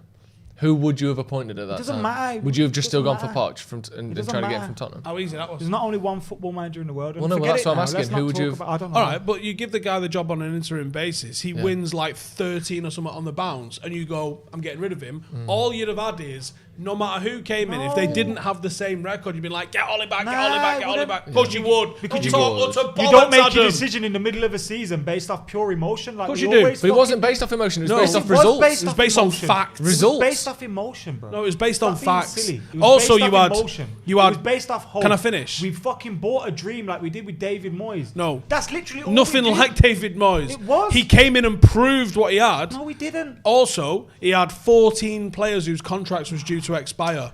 Now you can't allow that, and no one's going to plan when they don't know who the manager's going to be. Sign that contract for us, Joe. Who's going to be the fucking manager? Yeah. I don't know. We did the right thing. No, you had to do it. They had to do it. Woodward made a great decision. That's not what I'm saying, is it? But you had to make the decision at the time. Is what you're saying. No, because you're saying it was made off emotion. You're saying we couldn't make it. It was based off emotion. It wasn't. They went from saying, we're going to do our due diligence, we're going to go look for a manager, we're going to go do this, and then, oh, fuck, we won some games, let's give him the job. Come on, man. Let's be real here. No, the guy came in and proved what he could do. No other club that is at the top level would have. But you say this though, but and now we're in a position where we fucking love this geezer, yeah, and we gotta fucking get rid of him. But you say that, but no other club would do that. Why did Real Madrid appoint Zidane? Why did Barcelona appoint Guardiola? Guardiola did the fucking Don't be stupid. What, he was the Guardiola manager was managing Barcelona B. Oh, Barcelona B. Would you put Nicky Butt in? All right, yeah. Nah, you're right. But it's no, not. You're right. No, Solskjaer was the correct appointment. It's not unusual to appoint someone. Solskjaer was the correct appointment. No, but you're saying just like Moyes he was appointed on the back of something. He which was true. though. Let's not be stupid here. He was appointed on facts. He did win 12 games in a row, whatever it was, didn't he? We're supposed to win games. Why do people think we're not supposed to win games? Because we've been shit for 7 years. Well, not that we're not supposed to win games, but you can't say. Bro, that before Jose gets sacked, if games. I said to you, Solskjaer's going to be our next manager, what do you say? Fuck off, mate. Are you talking shit? That's exactly what you say to me. But he didn't get appointed as permanent manager before he got Jose appointed got on an interim, and then while he was interim, we went on a record-breaking run of wins. Bro, you're both talking shit though, man. Well, we're talking facts. That's what happened. We went on a record-breaking run of wins, but it didn't mean give him the job. Why didn't it? What evidence is there? Look all at right, this. Yeah, because Look where we are. Because we knew this would happen. We've got a super chat from Carl Hagan. He says, when you pay more attention to the lads' rants than the match, it's almost like being at the pub. Cheers, lads. We are at the pub, aren't we? Except the pub. I need to be at the pub. I don't want to be here with fucking someone that... Oh, man. This is what they've done. And they did Ollie because they knew we don't turn on this geezer, you get me? We're never going to... We don't turn on anyone. We didn't turn on Jose. We didn't turn on fucking Moyes. Why would we turn on Ollie? Just gives him a fucking out. Oh, Fred, come on. He was in space then. Come on, man. Step up for this geezer, you pricks. Sons of bitches, man. Everton have had one shot on target. Give all you mugs a chance for play for this club. Come on. Luke Shaw. Deliver for him. Dickhead. Go on, yes! Bruno. Yes! Fucking yes! Great header, that. Great header. Yes, man. Come on. Luke Shaw, 2 assists in 2 games. The best left back in the fucking league. Yes. We've slagged him off for 20 minutes, Steve. So what? I know. We weren't wrong, but he's still good when he proves you a little bit wrong. Fucking shoot at this. Great header. Everybody's fucking wrong. No, I know. Good header, though. Really good. It's a great run, he's great come header, from but fucking any nowhere. good keeper does that concede. But Wan-Bissaka's done a bit here as well by getting in the back stick and occupying Luka Dean. Yeah. The problem is we did that against Istanbul and they got programmed. Got pooed 10 minutes later. Great header that. That's a lovely header. Do you know what? But this is what you're supposed to do. If you go narrow, your fullbacks have to provide width. Yeah. What the problem is we've been doing is we've been going narrow and then going... Who's going to put the ball in? We ain't got any wingers. But actually, Luke Shaw with the best left foot in England, other than mine. Brilliant. Pickford looked like he did a TV dive then. He did. He always does TV dives because he's 5'6". As I said before, so eloquently. Remember that time I froze 3 times in a row? About the manager, Adam. Believe in the project. He's going to get booked there. He's been absolutely fucking danced past there. Seamus Coleman. He looks Irish, doesn't he? If you just took a photo of him. The sort of dark-haired Irish. He just needs one of them flat caps and a whippet. Do you have whippets in Ireland? Don't know. It's got northern. I've met joke, Seamus Coleman. Sound. Yeah, he seems like he'd be sound, doesn't he? He recovered well from his broken leg, didn't he? Yeah. So we Calvert-Lewin, such a threat in the air. We got Marcus to mark him. Decore's under here. Decore's got about 8 stone under here as well. Yeah. Why is Rashford on Calvert-Lewin there? Because we're zonal, aren't we? Mcguire's covering the middle of the pitch. Nonsense. Nonsense. Calvert-Lewin back post. Where's this going? Look, no blue head should be getting this ball He's here. not even on it. No blue head should be getting the ball. He didn't. McTominay won it. Lindelof out to Bruno. Kept it in, I think. It's Bruno. Go on. Out to Mata. Come on, back post, Please, please. Rashford. Mata can't kick the ball that hard. He's too small. He hasn't got the... He ain't got the whip and the the fire. punch. No. You wanted Rashford or Bruno on that. He'll hit it where you want it to go, but accurately, softly. but it won't get there when you want it to get there. Giggs used to have that feel to him toward the end of his career where you're like, he's going to put it in the right place, but it's not going to be going quick. But when Giggs he would gets there. twat it if he had to. Yeah. But that's similar sort of soft touch to him. Oh, that was a bit better though. We're not allowed to talk about Giggs, are we? No, probably not. Of course we are. Giggsy. Can't tell people. Went South Africa with him anymore. Peter022 with the super chat says, done my backing celebrating that goal. Worth it.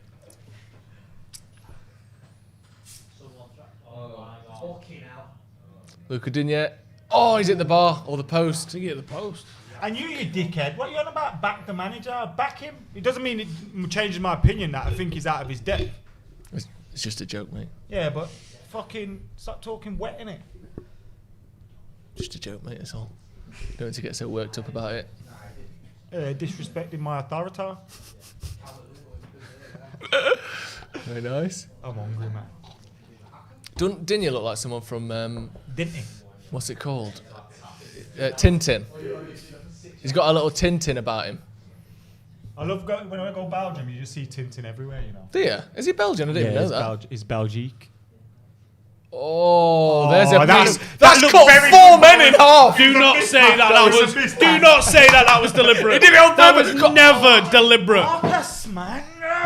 One matter just sithed their That midfield was off by accident. Yeah. All of their midfielders pushed He's up. walking off going, meant it. Meant it, that one. Matt can Like get away with Bergkamp it. with that Matt control can against get away with Newcastle. Meant it. Who's it? You don't think that control was No, on he never purpose? did that on purpose. Bergkamp, the control against Newcastle. That the one we flicked it the other way? No, he definitely meant that. Do you think he did? You don't think he did, do you? I think there's one of them that's definitely an accident. One of them must be. No, one. I can't remember which famous Bergkamp goal it is, but one of them's an accident. I think it's the Newcastle one that you've said before. But there's some of them that aren't accidents. I'm not saying Bergkamp was fluky all his life, but he's the kind of player that if he did that by accident, he'd get away with it. Yeah. Like if Berbatov had a touch, Yeah. like that, you'd think he meant that. He even meant if it. he didn't. No, I think like Bergkamp and Berbatov and players of that ilk, I think they do outrageous shit, and I think it's deliberate as hell. Yeah. Yeah, I think they've got so much time on a football pitch, and they're so relaxed about what it's going to do. This ref's a prick, you know. That's twice now. Rashford's won the ball, and Bruno just give him the armband, bro. CF Give him the managerial job as well. CF Rodent, club football rodent, said, how much would it cost to force Adam to smile for the rest of the game? Adam, what are you saying, mate? One more United goal. Oh, that's nice. Come on then. Here Come we on, go. Bruno. Oh, just cut out. He's won it back though. Well done.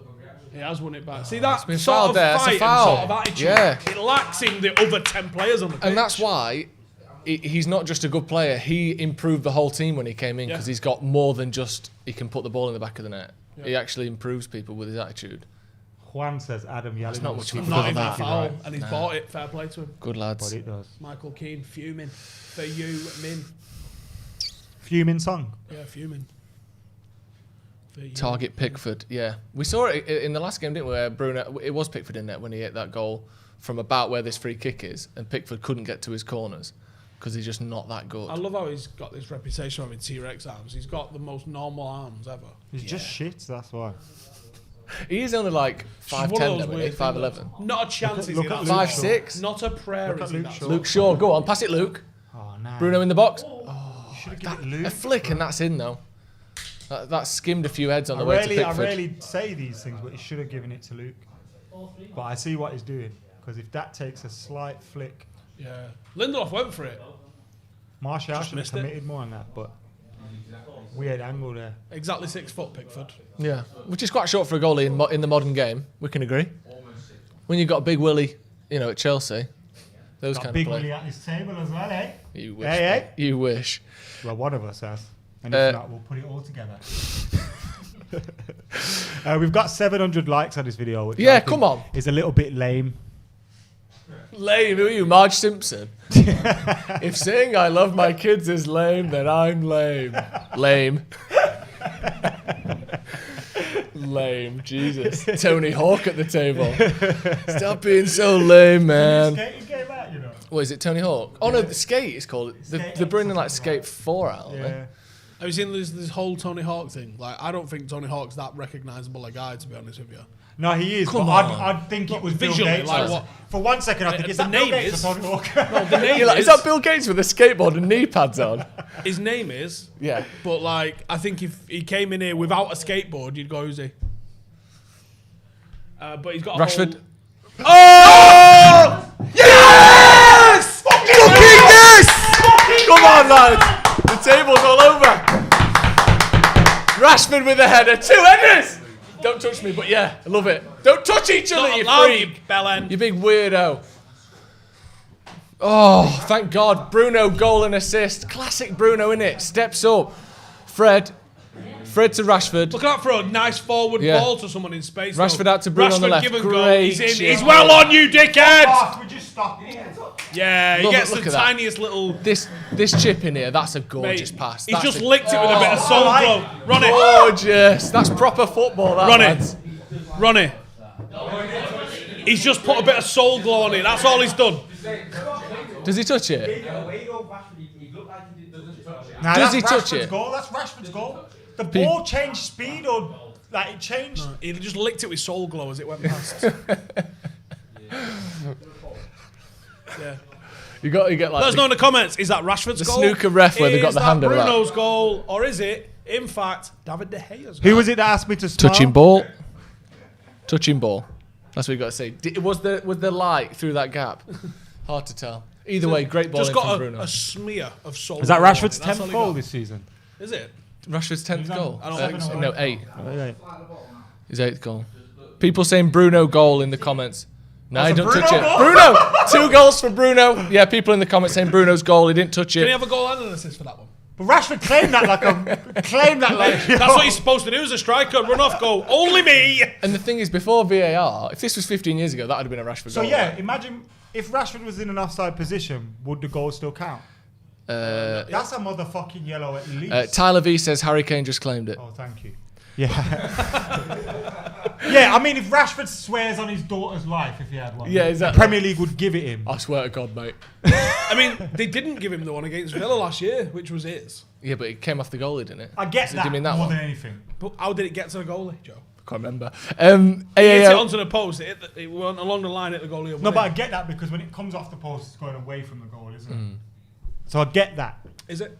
AAL. It was, yeah. Super Right, chat. I'm doing this with my hands. That's why it hit the keeper. So I'm trying to read a blue super chat here, lads. 2 headers from this Man United team. We're in the Matrix. Technically, 1 header. Yeah, technically one. I'm going to give it half a header. Half a head. We've got a poll. It's 88% to Bruno, so it's close. You shouldn't be sending things. It's to as polls close as Pennsylvania that are at the purely moment. factual. You know what I mean? Have you never heard of? Oh yeah, let's vote on this fact. Have you never heard of gaslighting, Adam? This is the problem with the world today. The problem with the world today hell. is that Jay's put a poll on Twitter that says who's Bruno's that goal just scored, but here's a question: was it Rashford's? You just sat there saying it's Rashford. Yeah, because he celebrated. All right. Interesting. So did Trump. Yeah. Exactly. So it's his, And the count came in, and it was Bruno's, bro. Right, lads, stop the count. This'll do. Kieran We're Baruch winning. says, Oh, fucking hell, Matt, I was in then. this That was live a great stream tackle. brought to you by Soul Glow. Not enough people reference Soul Glow. I don't know what it is. You don't know What? Go on then. Can we have a black guy on the stream, please? I tweeted that from Stretford Can we have a Paddock, black guy on the stream, please? saying How stop don't you the know what count. Soul Glow is?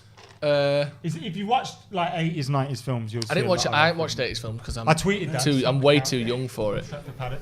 I'm way too young for it. And we got 3 retweets already. How don't you know what Soul Glow is? I'm very thick, Steve. That's how you know, yeah. The players like Ollie. Because they're back. It's like with Jose. Yeah. There was no Liverpool issue scored there. and we went, cool. No. Knew it. Jose. We did though. There Yeah, was we talk about Jose getting sacked. We went 2-0 down against Newcastle, and the people that everyone hated because of Jose at that time fucking rescued him. But Bruno that game at Marshall. Anfield, everyone went like that. Yeah, but Liverpool were better than us, aren't they? Do you think though? Maybe the problem is that Hey, they- Bruno! Oh, I Offside, think he's he's well offside, off. I think he's but go well on, off. score it Finish anyway. it, finish it. He's offside. Shite. touch was shit. Why did he go so wide? Bad touch. Do you think he just knew it was offside and he just thought, fuck it? Do you think there's a case to be made that the players like Ole, but they just don't think he's a very good manager? Yeah, because like me. But is that not the same as? Is that not losing I the like dressing room, Ali. but in a I different want way? him to succeed. Is that not? But I have my doubts. But is that not a giant problem if that's the case?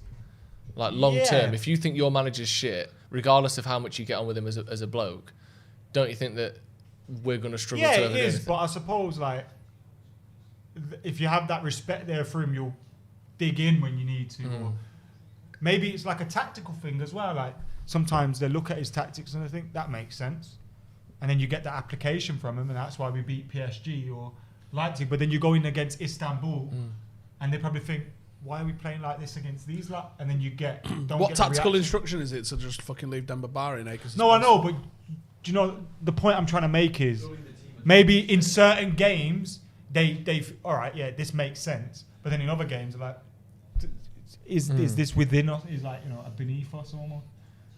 And do you think maybe as well, when the manager's someone who hasn't won much, obviously he has won some trophies, but obviously nothing big, there's almost the sense of he has to convince them that they're all going on this like journey together until you get a few trophies under the belt. Oh, but he's got the... Yeah, but that was what all if, he had by like, the end. With Van Gaal, you've got... But actually, there's Yeah. evidence of him succeeding. With Moyes and Solskjaer, you don't have that, innit? Yeah, exactly. But I But, think... that's not to compare Ollie's and Solskjaer's job. I think See Ollie's that? done a much better job. See that? Who's that on the ball there? Oh, that's a good Oh, pass in me the box. Jesus. Well done, Lindelof. Played Victor. Luke Shaw gets dragged right out. Doucouré went and stands right on the touchline, and I think it might have been Fred who went and recovered. Yeah. Otherwise, that was fucking nightmares. I mean, they had a bit of a chance from it anyway, but that could have been a lot worse. Way worser. I put United in my bet as well, which was quite funny. West Ham and Fulham's a pay-per-view game. Not even West Ham fans are buying that. So what do you make of the news, actually, that the pay-per-views have been scrapped? Not shocked. Is that official? I'm not sure on Sort what of coming date out it's leaking. from. After Yeah. the international break? As in scrapped entirely, or they're going to There change will be no- the cost? Is that a penalty? Offside. It would have been if that's not I thought offside, McTominay that's giving a penalty away right? there. Yeah, I would say so. Scrapped entirely, and the matches will still be shown, or they're just taking the whole concept off the air? I think they're taking the pay-per-view out of the way for now, while they figure out what price people He was won't offside. revolt at. He was offside, thankfully, because Oh, that's shit. a penalty if he's not. Yeah, it's a good Well, tackle. the first one That's was a a good tackle. tackle.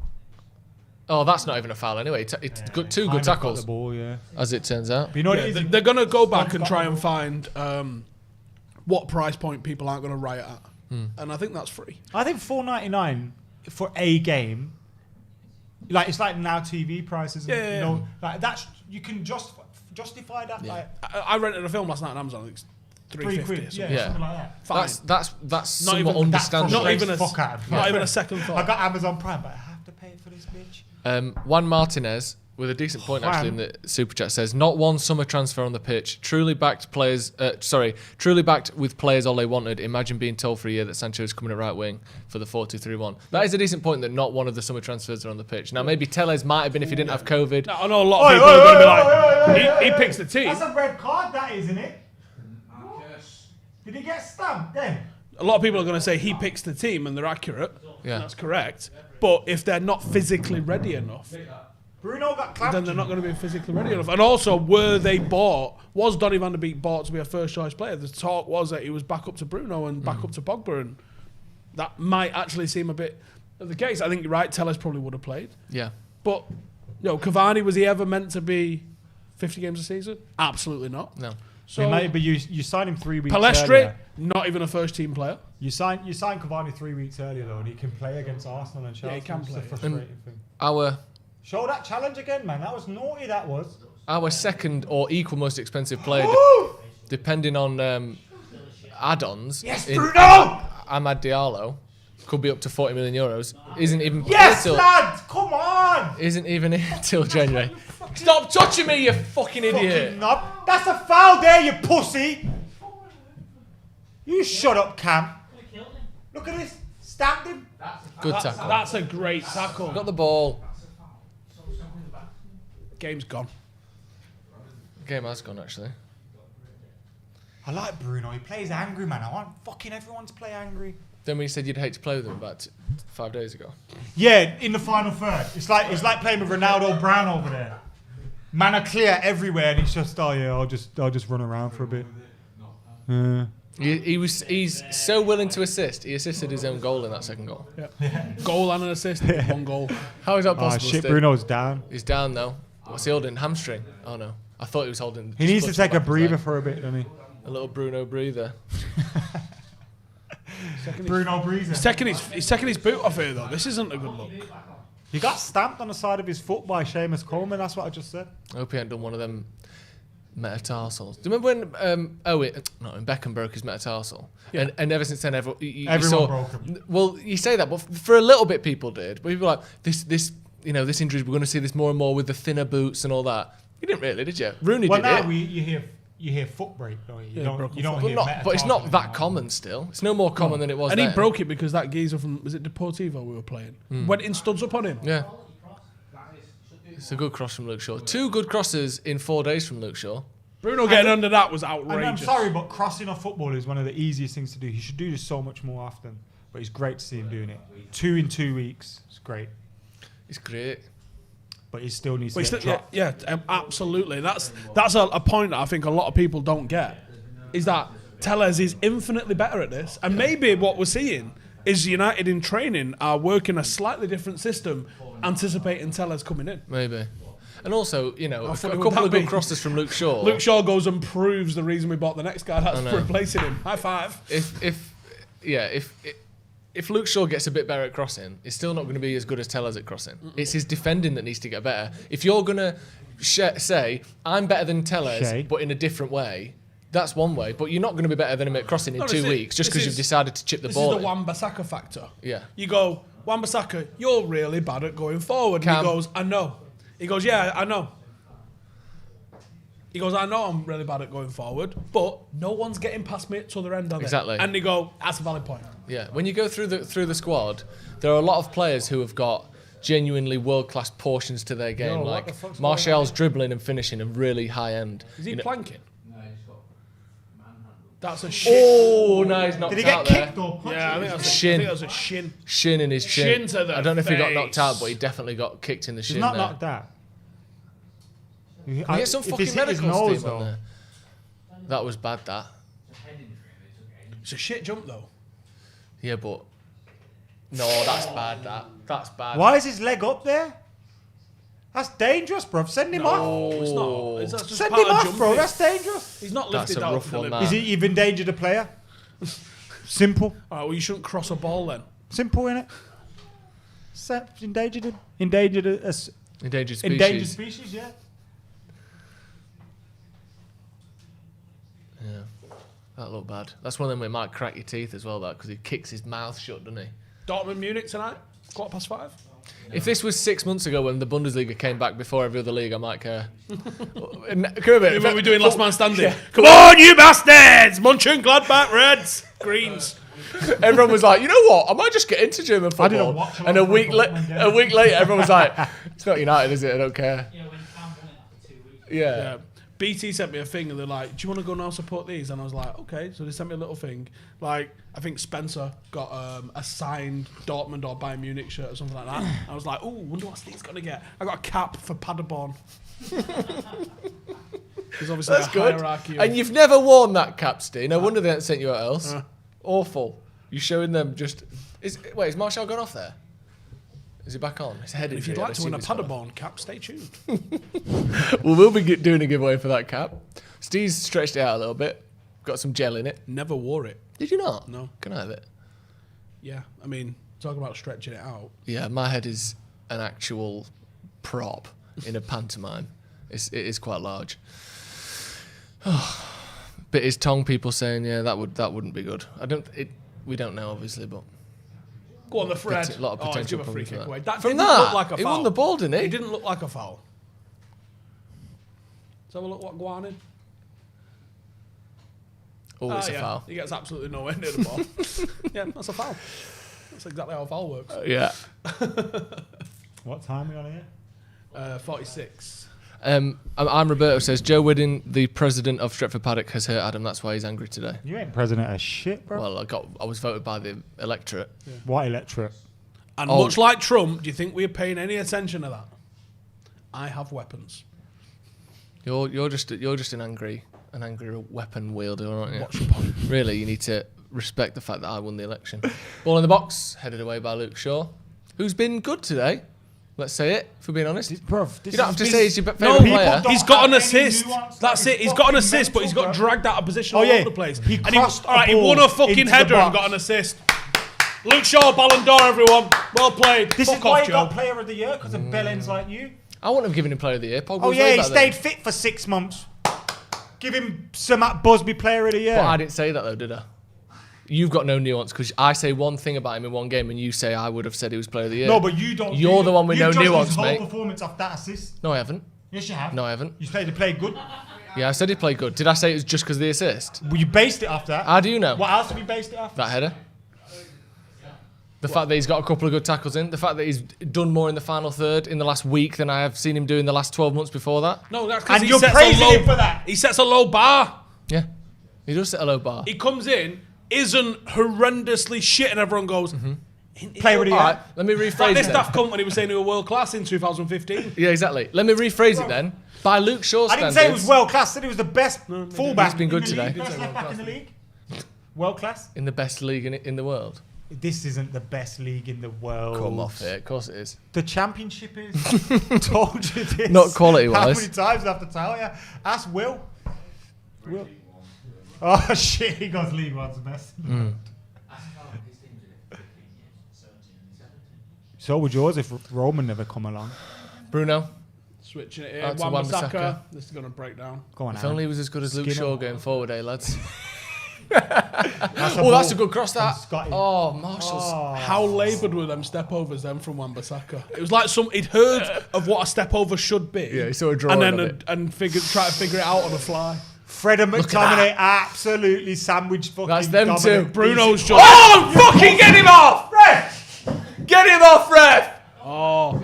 Alan on Lost his Fred. head. Alan's lost his head there and he's gone through the back of Fred. That's it. Alan on Fred. You'd think it was like a back streets of a Yorkshire working man's club, but no. These two fuckers are Brazilian.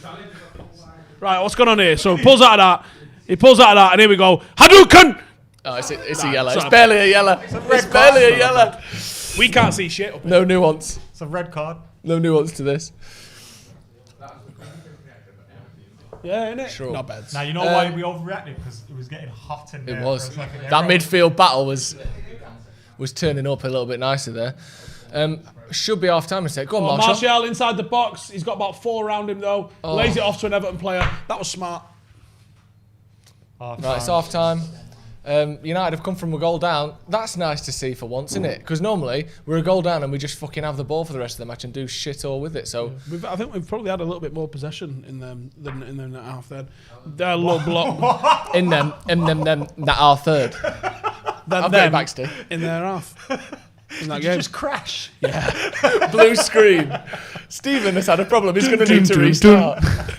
Ashley Cole still playing 24. Right, speaking of someone clowns. says, "Ooh, Steve, must start one. As Ashley was. Young or Luke Shaw.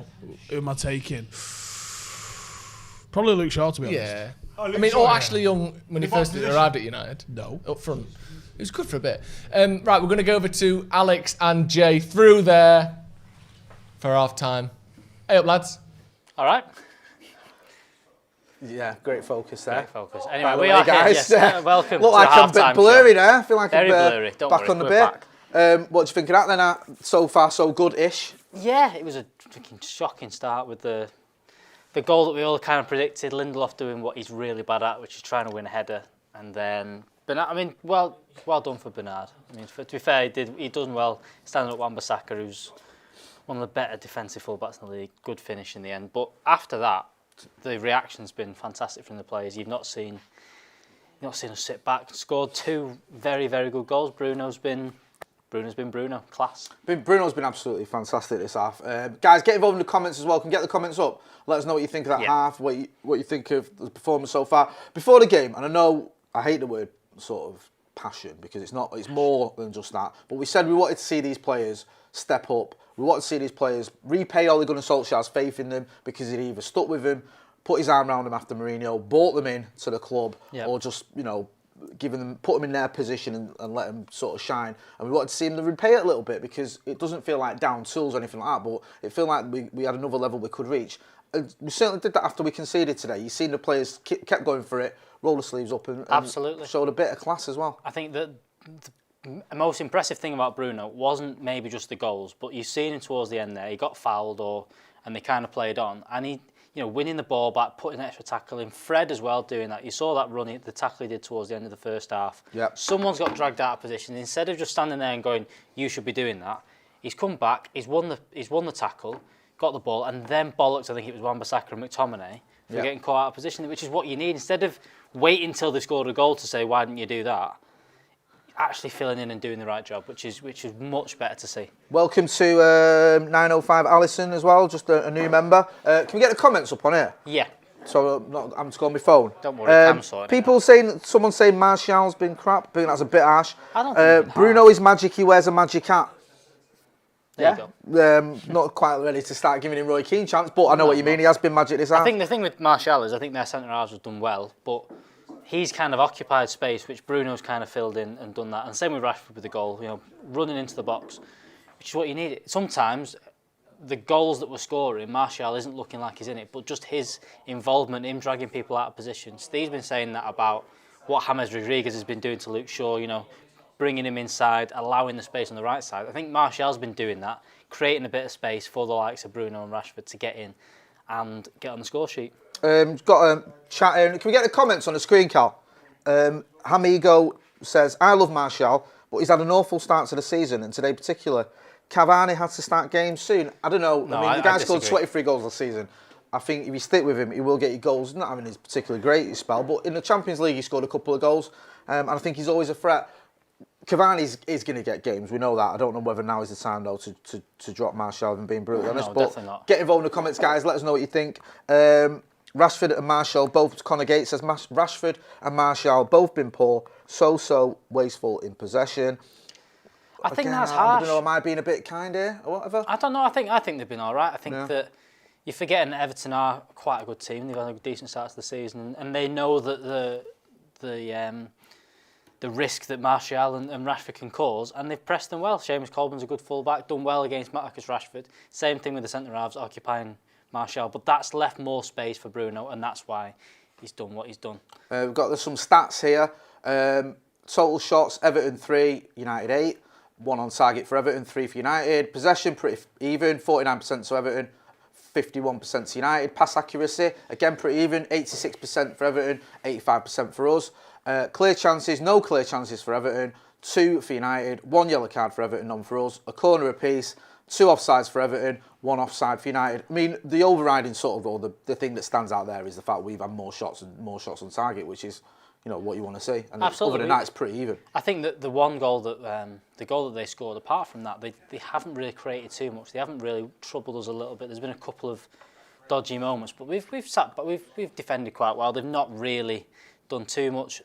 We've kept hold of the ball quite well. They've not really created too much against us. And you've seen there, we've had 8 shots, 3 on target. A couple of them not really tested Jordan Pickford, but it's looking better. It's looked better. A lot of love for Fred in the comments. People saying he's been Player of the Year. I don't know about that one, but he's been all right today. People saying, I think that's Lee Peckover, says McTominay and Fred have made Everton's midfield look lost. Everton only scored by cutting out the midfield. Siege says Bruno should be player manager. Don't know about that, but I'm happy for him to carry on playing because he's been good. A lot of people critical of Martial, funnily enough. People saying Martial out, Cavani in, Martial's a total waste. I think that's been a little bit harsh, if I'm being brutally honest. Yeah. Disrespecting the McFred midfield. Yeah, I think that the thing with Fred and McTominay is that I still think they both need each other in some kind of way. Yes. I still think that Fred, when he plays on his own, does look a bit lost. You saw that, I think it was towards the end of Ollie's the first season under Ollie, or the first end of the season under Ollie. He kind of played in that midfield on his own a little bit and gave the ball away a few times. And, you know, cost us goals. He's not that number 6 that drops in between the centre half, picks up the ball and does what Matic does quite well when we play that kind of 2 number 8s and a number 6. I think that Fred and McTominay together do better as a pair, and I think that it allows Fred to kind of, you know, do what he's good at, the pressing, filling in the gaps and things like that, without having to worry about staying very central. And McTominay kind of complements them very well. The problem with that is that it means that you can't play Van der Beek as well as Bruno. You can't play Pogba and Bruno at the same time, unless we do this diamond formation, which sadly I don't think works with the fullbacks that we've got. Alex O'Brien says Bruno penalty hat-trick incoming. Class. Love to see a Bruno hat-trick. Love it, whether it's a penalty or whatever. Someone else saying, do we even miss Pogba? I think, listen, I expect him to feature at some point in the game. Someone else saying, slander of Aaron Wan-Bissaka. I've seen a couple of comments. I'm not going to read that one out. No, I know, which is very harsh. But other people saying he's not having the best of games. I think I mean, you can look at him for the first goal, can't you? Because I think does it go through his legs? I can't remember what then you can argue, does Lindelof lose out on the header too easily? Does De Gea do better on his near post? I mean, again, with so many of our goals this season and towards the back end of last season, when we concede, it seems like it's not just one player who lets us down. Yeah. It seems to be an almost comedy of errors where you'll have one player who should do better, one player slightly out of position. You can maybe question the goalkeeper a little bit, and it felt like that a little bit from their first goal. To be honest with you, others may disagree. That first goal is that, you know, Harry Mcguire's not covered on Lindelof. He's not done the job of winning the header. Maybe they have to switch around there. You know, when the ball's in the air, make sure that it's Mcguire winning the ball. Little things like that. You're leaving Lindelof to do something he's not very good at against a centre forward. You know what he's going to do. Between you, you've got to organise that. Wan-Bissaka, you know, it should never have got from one long ball to be a 1v1 on the edge of our box. That should never happen. And yeah, Wan-Bissaka gets beat, but you know.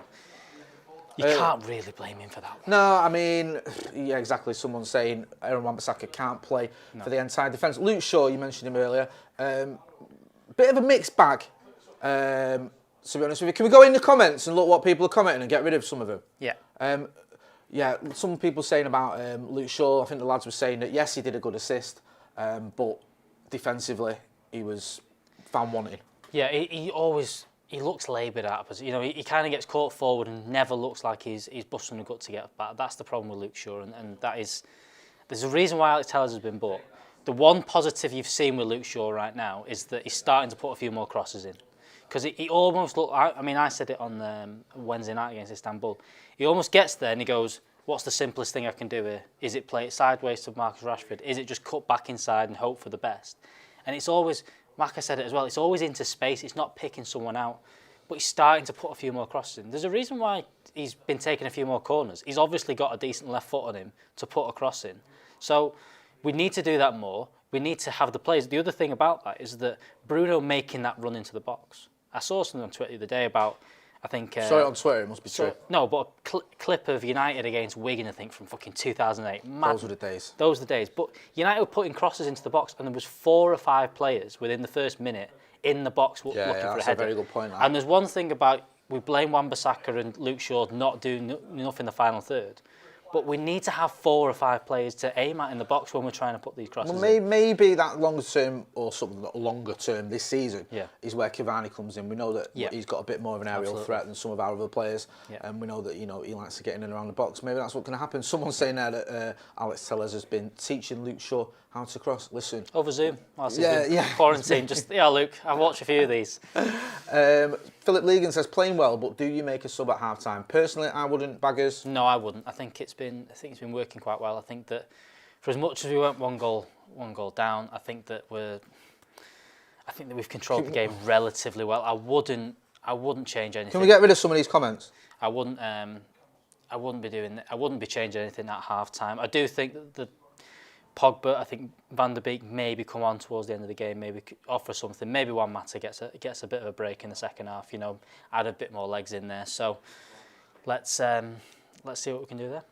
Yeah, let's see what we can do there. I mean, it's we're winning at half time, which isn't a bad thing.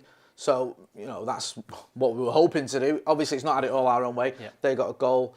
Looks a little bit shaky in defence, which has been the story of our season, but we have looked good going forward. Bruno has been almost unplayable in the middle of the park. I know he looked like he might have picked up a bit of a knock. He was walking around gingerly, wasn't he, for a little while. There's a Bruno for captain quote there, and I think that it's getting to that. I mean, it would be extremely harsh to strip the captaincy off Harry Mcguire, and I think that there would need to be something else happen for Ollie to ever get to that point of doing it. But there's a lot of arguments that Bruno is one of our best footballers going forward in everything, and I think that you never see him shy away in any game. You always see him putting the tackles in, even if he's not having the best game. You always see him trying things. I saw a stat from the Istanbul game where he had 34 times he gave the ball away, but at least it meant it was forcing things and trying things. You've not been brought in to just play simple 2-yard passes and play it backwards. I know sometimes you have to do that, but you want to see him trying things. Exactly. You want to see. I think like you saying about sort of giving the ball. With Bruno, when he had those stats. Remember when we didn't get him? Yeah. People leaking stats from his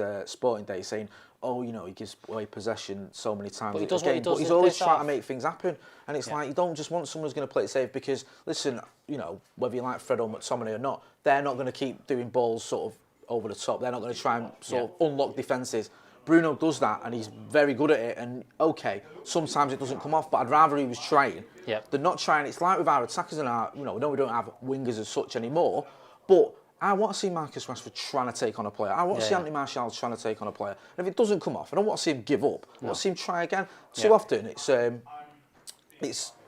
end. It's like, you're trying something, he's giving the ball away, or you try to take on a fullback, you get tackled. You need to stop trying. No, you don't. You keep going again. Going back to the great United teams, someone like Ryan Giggs. I've seen Ryan Giggs try to take out a fullback 5-6 times a game, not succeed. The 7th time he gets past him, goal. Do you know what I mean? You want to see him keep trying.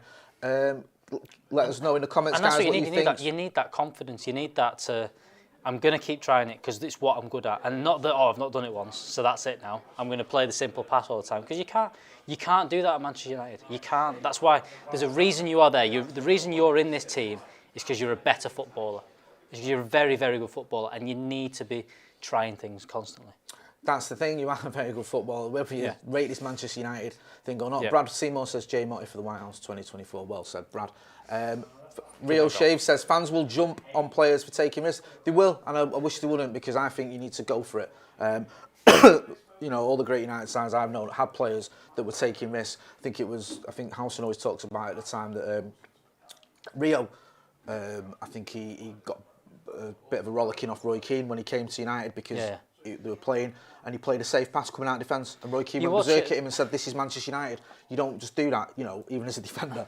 You try and look to move it forward. You try and get the ball up the pitch. You don't just do a little safe pass because you're not at Leeds or you're not at West Ham anymore. Yeah. You're at the biggest club in the world. That's what I want to see. I watched a couple of clips of that Gary Neville thing where they watched the goals back and so on. He had Scholes on it. And you see him, Gary Neville plays a sideways pass with centre half. And Scholes goes, you can't be passing it sideways, Gary. And he said, oh yeah, I can see that, And that was the thing with Ferguson's United, was that always pass it forward, constantly pass it forward. And I know that things have changed a little bit where you want to retain possession a bit more now. I think there's a more focus to that. But still, United try passing it forward a bit more, even if it is a ball into the channel, because we've got players like Rashford, we've got players like Martial that can run into them and do something with it. 100%. My lad said, who would be my running mate? Howson or McCullough if I ran for president? Neither. It would be Joe. Or Baggers. Neither. Neither of them two. Neither of them. You try being the president with them two as your vice president, honestly. You have a nightmare. Do you know what I mean? Things get broken. Talk about fifth columnist. Someone says Chris Price is Jamie Shield Beard. Poch is temporary pundit. Well, no. Nope. Yeah. Lot of comments coming in now. A lot of people saying that Fred's had a good half, saying that Shaw's improved. Debatable. Some people criticising Aaron Wan-Bissaka, criticising Martial, criticising Rashford. Listen, first half, we're winning. Want to see a little bit more going forward, I admit that. Definitely want to see a bit more solidity at the back. You do feel a little bit on edge when you see that ball going up to Dominic Calvert-Lewin, and especially when they've got a set piece as well, because, you know, we can be a little bit defensively frail at times, especially aerial. It sort of worried the guys on the watch-along when they saw Marcus Rashford marking Dominic Calvert-Lewin. Anyway, talking to the guys on the watch-along, we're going to throw back to them. So we're going to go back to Howson, McCullough and Joe Smith for the second half of Everton versus Manchester United. Yes, boys, you all right? Half-time then? How are you feeling from that first half, Stu? The kick-off has happened. Second half is underway. Well, I was having a quick look at start, bloody hell. Average positioning of everybody at half-time. And actually, the midfield is a square. Go on, Marcus. You've got McTominay. Thank you. You've got McTominay and Fred occupying the same line, but Mata and Bruno are also occupying the same line, but they're almost in two central channels, just like either side of the centre circle, on the centre circle and ahead of the centre circle is where our midfield is at the moment. Obviously, we always know Mata doesn't occupy that sort of right-wing spot. And it could almost be considered a 4-2-2, except for the fact that Martial and Rashford, because both of them just naturally drift over to the left, have made it go kinky at the top and totally occupy that sort of left-hand side kind of channel. It's really interesting where we're lining up like that in possession. I think you've got to have a little bit more in between the lines as we go forward, but we're playing as a team on the ball very well. Off the ball, I think we're leaking too many chances. Even though they only had a couple of shots, I think they're leaking chances. The problem as well is that we don't have anyone in the squad who naturally wants to hug the right wing, do we? That's always going to be a problem. That's why obviously we wanted Sancho, but we knew Mata would drift inside. Yeah. At least we've got some width on the left with Rashford, and Martial's coming deep to get the ball, but we've got arguably someone who's playing centrally at least. It does us in a little bit though, because you know Marcus is going to stack up on the left-hand side. So we're playing for another team. Let's say you played for Arsenal. You held that width for the Arsenal team.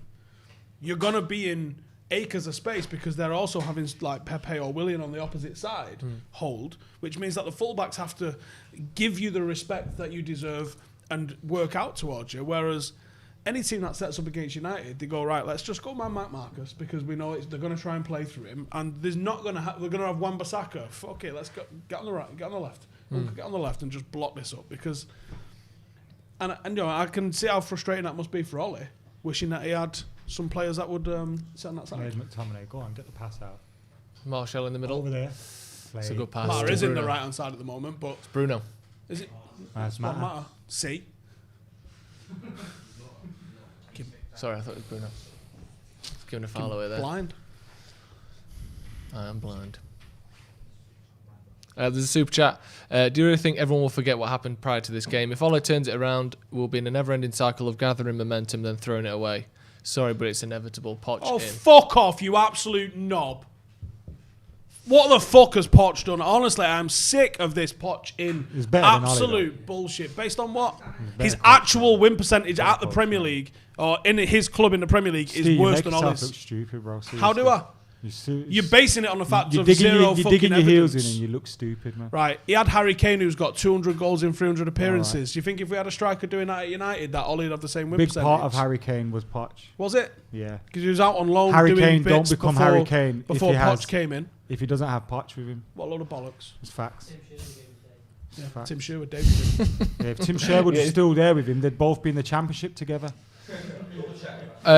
TK Pocky, welcome to the Academy, mate. Cheers for joining as a member. Free kick to Everton here.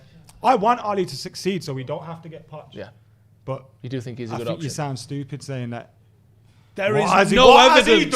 There's no evidence that Poch would be a success. Earlier you were arguing that Ollie had done enough to get the United job. Ollie literally came in and won games. But you're saying Poch hasn't shown enough to... He's not. Came fucking third in a two-horse race. Cool. Tell me one game. All right, innit? Now you're Tell right. me one game. No, nothing. No, No will games. you listen to me?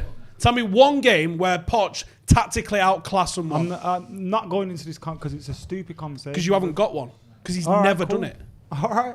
He's got a plan A, and it was a pretty good plan A. But when has he ever tactically outdone a team? His record was great against the lower teams and shite in big games.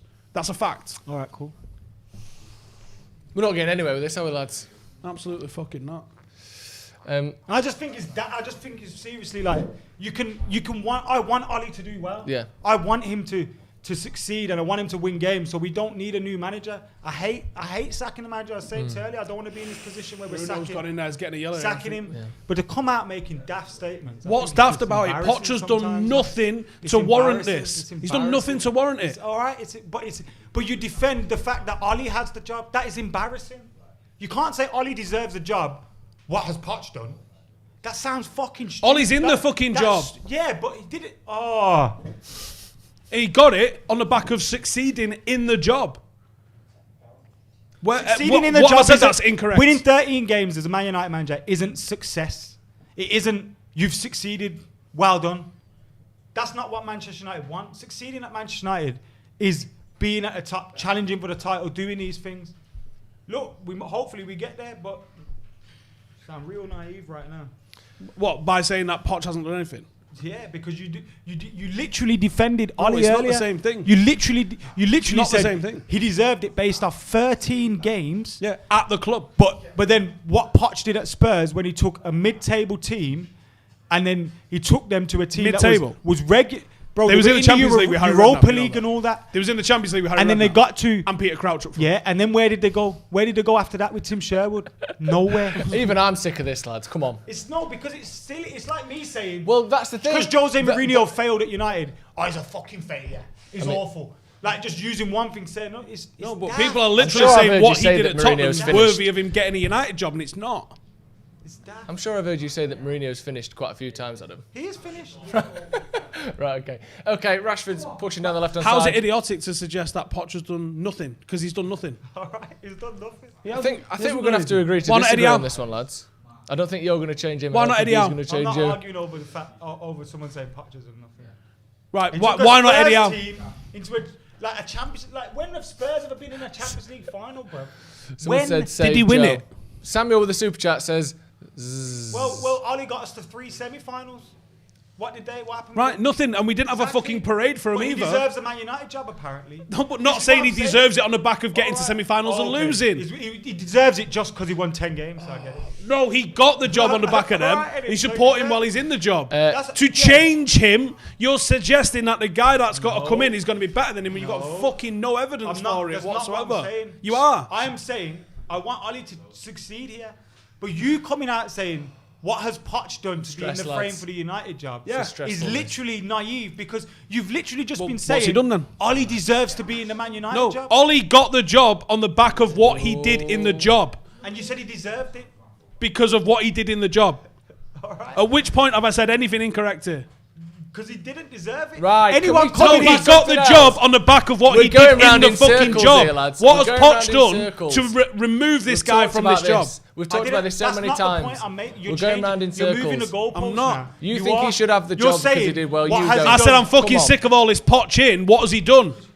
Exactly. Like, that's dumb. What you're saying is dumb. Why is it done? What has he done? Yeah, so what's he done? He's made Spurs a club that have never been relevant. Relevant, bro. Right, He's built that they'd team been in the into what they Champions are League now. beforehand. They were 5th. United came out of the top 4 and they're suddenly in the top For someone 4. that pretends he analyses managers and he studies managers and does this and that and adores Bielsa, yeah, who's done fuck all as well, by the way, you then say Poch is awful. Hashtag. Bro, Bielsa doesn't take top jobs. Bielsa went to Bilbao. You're talking shit. When It's did not only Bilbao working. I get can into the explain Champions right now. League? When they've got Bielsa there. When the Spurs ever get into the Champions League final? Under fucking Harry Redknapp with When they Peter get to the Crouch final, up front. bruv. When did they ever get to a final? A cup competition's luck. And he didn't win it. Come on, boys. Adams. Alex is asking me if I'm But alright. Ollie won I'm 10 straight. games, so he deserved it. We're going round in circles now. We've had a laugh. We've had a nice little argument. We're going round in circles. Let's talk about something else. It's I'm bored fucking of this. very relevant because this is a fucking But big we're saying debate the same going on thing in the over fan and base. over again, though. That's the thing.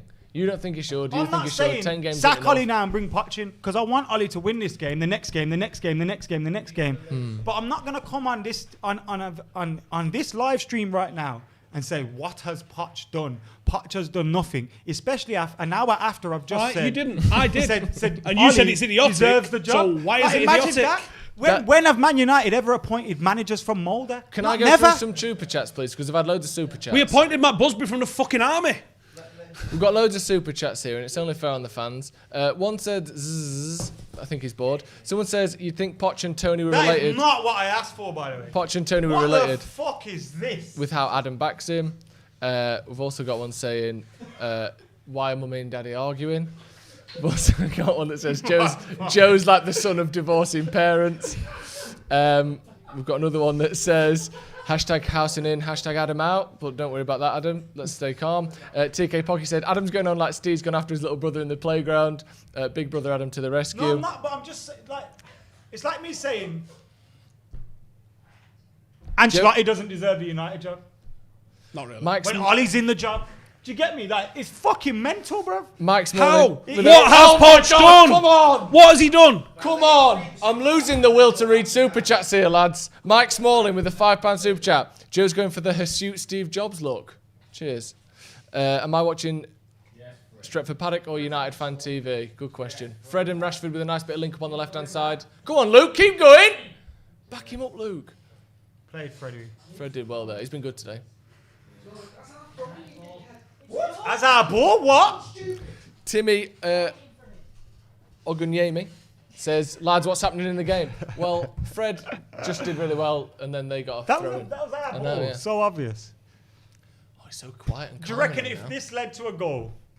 They No, could it's overturn bullshit, innit? That's stupid. Why they're so accurate on fucking your pubes offside when and they're only accurate on one end of where it goes as well. They don't show this accuracy on when the ball's actually played. And what the fuck does that even mean? No. Is it when I first make contact with the ball, or is it when the ball leaves my foot? Because we never see that in 75 frames a second, right? On throw-ins, on corners, on things that can directly lead to goals, they never fucking do this. And that throw-in could literally have changed the game. Yeah. Because we could have gone and scored from that, made it 3-1, game over. Or then go on, to the Fred. end, make it 2-2. And it's bullshit. You either be accurate on everything, or you just fucking throw it all up in the air and do what you've been doing. Did for the Coleman past just whatever swing at months. Fred then? Or did it just look like that? The Frankie Brady says, or Francie Brady says, Adam 100% passion, Steve 50% passion, 50% common sense, Joe 100% common It's sense. bollocks. This is It's hilarious. 100% bollocks, though. Ah! Is that Good Seamus tackle. Coleman running through? Yeah. Jesus. Ronaldo threatening to spark Cam out off stream. Oh, fucking hell. Is it that 2 times harder that needed to be there? Right. Second half, been a bit steady. What you got there then? I asked for raspberry almond bake from Costa. What is that? That's a flapjack of some I'm description. sure I've seen one in the picture you sent me. It wasn't, mate. And this has got orange bits in it. I think that's Jaffa cake flavoured. Liam Cohen, do you know what flavour Jaffa cakes are, don't you? Chocolate orange. Yeah. Liam Tastes like Cohen shit with a as well. £5 super chat says, Woodward talks about our scouting. Why aren't we doing that for a cross-continent search for a manager? It don't fucking matter who you get if you don't back him. There's a weird thing with managers, isn't there, where you don't ever... I mean, it happens occasionally. I suppose we kind of did it with Ole, but you don't really tend to see top clubs picking some hidden gem of a manager. Someone just said you can't compare Ancelotti and Poch. I didn't compare the two. You're not listening. You're not listening. Jed Loveday. People Maybe don't know how to check the listen. comments off the screen because Adam gets a bit... No, but upset. people don't know how to listen, that's why. Jed Loveday with a £2 super Or chat. they've got no fucking comprehension. Adam and Housen shut up and have a debate episode instead. No, we may because well do that. Ollie's still in a job. Why are we going to do that? What a touch that was from Marcus. TK That Pocky was with Bruno, a that. $4.99 super chat. What's going on?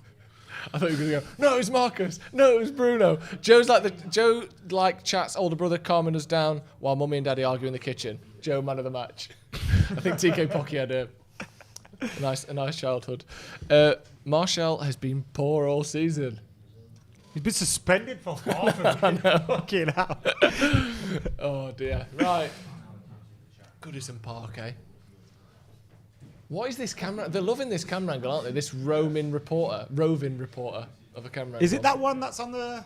I don't think so, because they'd show you more middle ones rather. Yeah. It just seems to only. But be have they from- put it from wider the this time? corners. In the stand, you reckon? Free kick to United. Matter back post. Oh, is it that too hard? Oh, Pickford, what are you doing, son? What did Mcguire do? Did Mcguire knee it? Penalty! Come on! Did Mcguire knee it at the goal? Yeah, need it at the goal. That's got to be a penalty. That's got to be a penalty. Got to be a penalty. I get why you need it though, because the ball never came down. The ball was chest high, Yeah, wasn't it? Right, we're all on side. So the ball goes in. Pickford throws it in. That's a foul. That's a foul, ref. That's a foul, that. Pickford the loose. Two of them foul him. Yeah, Pickford, you can't knee him. You can't just knee someone. I think this may be a penalty. Mcguire pushes him. Nah, that's a foul. How's it not a foul? That's a foul. It's got to be a foul, ref. Surely he's going to give that. Are we even looking at this? Are we even looking at this? Are they checking it? Oh, we might get a check here. It's got to be a check. He's got to be checked. It's not. I don't think it's a push. There's no push. What? That's no That's not a push. push. And he needs the ball here. Are you not saying Oh Pickford don't foul him? Bro, He's saying Pickford doesn't foul him there, swings a leg across him. It's Cam, fucking waist Cam, high. let me ask you a question. Do you get a free kick if that's in a centre circle? So why is it not a penalty? That's mad. That's mad. But that. you know the answer. That's mental. I'd say you get a free kick for the push from Mcguire. Bollocks, do ya? He's literally just put his arm out. That's not even a push. We need to shoot on sight. Let's not have conversations with people who ain't got microphones. Because no one at home can hear him. Maguire can't even win penalties. He's not reviewing it. Yeah. No, they've reviewed it. How is that not a penalty? He gets kicked twice by two people. Is he saying because he played the ball first? Who, Mcguire? Yeah. Because he gets fouled after he's touched the ball. Yeah, but so is it that? Nah, But I'm just asking. that's just a late I'm tackle. not saying it. That's a booking, if anything. Not attempting to play the ball. Turn. Oh, he almost Bergkamped it. The ball was behind him. I needed it was. to be played through his legs a little bit. That's fucking shit, that. I know we've had a couple of soft penalties. Ridiculous. Like, literally, That was a maybe stone one or two. wall. That's Yeah, a it's literally penalty. one or two. Two people fouled him there. Can't do You that. can't swing your leg across someone's fucking Here hips. we go in the middle. Clear it. Well done, Harry. Oh, that's heavy. Yes. That's the flags. Jesus. Harry Maguire coming through like a steam train there. He got the ball, I think. He's offside for sure. He looks on there. Stop shouting anyway. No, that's not good tackle. He's Goal. absolutely twatted him Fantastic out. tackle. Yeah. He gets a skim on it. He's got the ball. Yeah, he does get. got Shut the up, ball. Cam. He got Don't the be ball. stupid. Ball, the He man's got on the very other side of the little ball. of the ball. Stupid. He Very got the little, ball. but he got We the only ball. need to get a bit. You get it. You get it. It's only like saying He's offside and he got the ball. It's like saying you only murdered him a little bit, innit? Still murdered him. Shut up.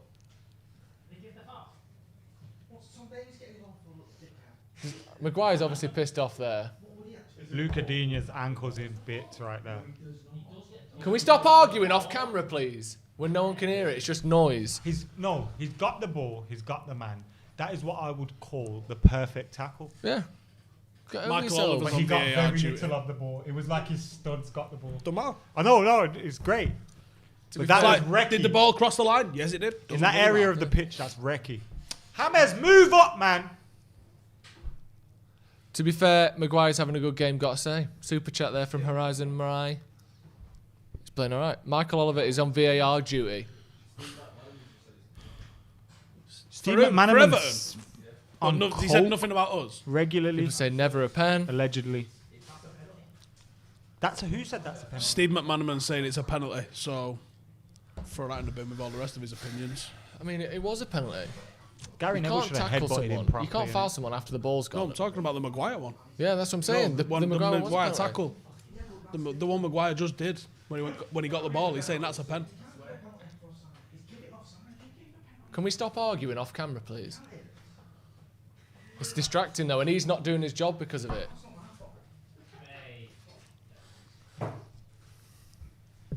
Super chat from Agaz Kapoor. He says, if Ole gets fired before whoever is in charge of the transfers, the club is in trouble no matter who the next manager is. I think we can all agree on that, can't we? That's the issue. Like you're saying, why can't you headhunt managers? Yeah. Because managers literally have to be given tools to work with. If look, compare. I mean, how long's Ancelotti been here? How many of his signings started today? Yeah, a lot. Do you know what I'm saying? I think that matters. Me too. Wasn't Koeman playing King Calvert-Lewin as a right wing back at one point? That's because he very rarely scored Calvert-Lewin at one point. But the difference, I think there's some truth in that, and there's some. So it's like with Jose, isn't it? When he got second, we all agreed he should have been backed better in the summer transfer window. We all agreed that, at that time. But then as that season went on, there were results that we weren't getting that you couldn't excuse that on the summer. It's just like you can't excuse the Arsenal result or the Chelsea result because we didn't get Jadon Sancho. Was some of it you can't use that as an excuse because we still had more than enough to get the job done on the day. And the fact we didn't beat Arsenal or Chelsea wasn't down to we didn't have enough players or that was a firepower shocking or corner. That was down to the fact that we simply set up badly and weren't good enough. So that comes down to some of the things the manager can do better. The thing is, though, I think the thing is, after the summer that we had, nobody is expecting Ollie to challenge for the league. That's fair, right? So we're not expecting him to challenge for the league. For Twitter does. But at the very least, we have to be competitive in terms of in and around those top 4 teams, right? If we're not, that's Ollie's fault. That's not because we didn't get Sancho. Wouldn't you say that it's difficult to quantify or to assess any single game and say Sancho would have won us that game because he's not here? I suppose you have to look at the season at the end and say maybe it would have been better if we had someone like Sancho. But after any game, you can say, well, we still should have had enough to win that game. But if you've got an extra player, sometimes they are the difference in those sorts of games. So you can the point I'm trying to make is if at the end of the season you look at it and you think, well, actually, if United had an extra 20 goals, they probably would have challenged, but they didn't. But then I suppose the problem is if at the end of the season we're in a position where you have to say, I don't look at that game against Arsenal and think if we had Sancho, we win this game. Because even if we had Sancho, all right, we might not set up that way. But the fact is, we did set up that way, and that was the problem ultimately. But again, though, when you think of the whole picture, if we had Sancho, we might not have got battered by Crystal Palace, or we might have played different in another game that would have given them more confidence. I agree because it's impossible to quantify what a player brings. Can give you a boost both on and off the pitch. And I think players definitely feel it, training changes, and also even just forget Sancho, just the signings that we made. If they were made 4 weeks earlier. You've got Alex Telles available for the last couple of games. Cavani could have started the last couple of games and Martial was suspended. This is it, and this is where players get rotated. They get a night off when they're maybe not 100%, and that makes it because Premier League games are decided by one or two mistakes. That's literally Premier League matches are decided by a mistake or two. Like we saw that, obviously Pogba made a mistake and gave the penalty away, and that was that. Istanbul, if they don't score first. Maybe they're a little bit more adventurous throughout the early part of the game and we score first, and that can literally be what it hinges on. Like this goal Everton scored today, if Calvert-Lewin's against Mcguire and he doesn't win that header, played Aaron. But like I said, it's tiny margins and that's... Go. And what was that's a shit pass to Marshall, man. The modern era Fergie doesn't make it past probably his second season. He comes in, I think he steadies the ship and comes... 11th. Played Mcguire. Then he comes second in his second season, and I bet everyone was like, "Here we go. He's got it. He's got it." Quite a lot of clean sheets, quite consistent performances, grinding wins out. His third season. Unlucky Fred. We went from 7th to 11th. Fred. You should have stopped. Is Bernard He's not crying? a manager in the world that survives that now. He's not a manager in the world that survives. No, and then he comes 13th the year after. You're getting rid. Yeah. There's no way a manager survives that. But Fergie was like me in the first half to transform the team, and when you're transforming a team, results are going to suffer at times. And you can look at each individual game and go, "Oh, he got that wrong." Of course he did. And Solskjaer definitely got it wrong. Definitely got it wrong. Especially against Arsenal. We got battered against Arsenal. Chelsea. Chelsea less so. Less so. Less so. We played defensively against a shit Chelsea team. Yeah, but we were better than Chelsea. We were way worse than Arsenal. No, we weren't. We were better than Chelsea. We didn't deserve to win that game, did we?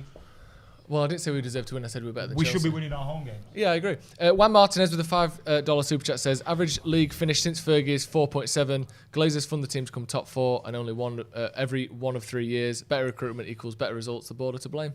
Totally. The board didn't set their team up though. You've got you can say that the board are to blame for certain things. Like the board are to blame for us having Solskjaer as manager.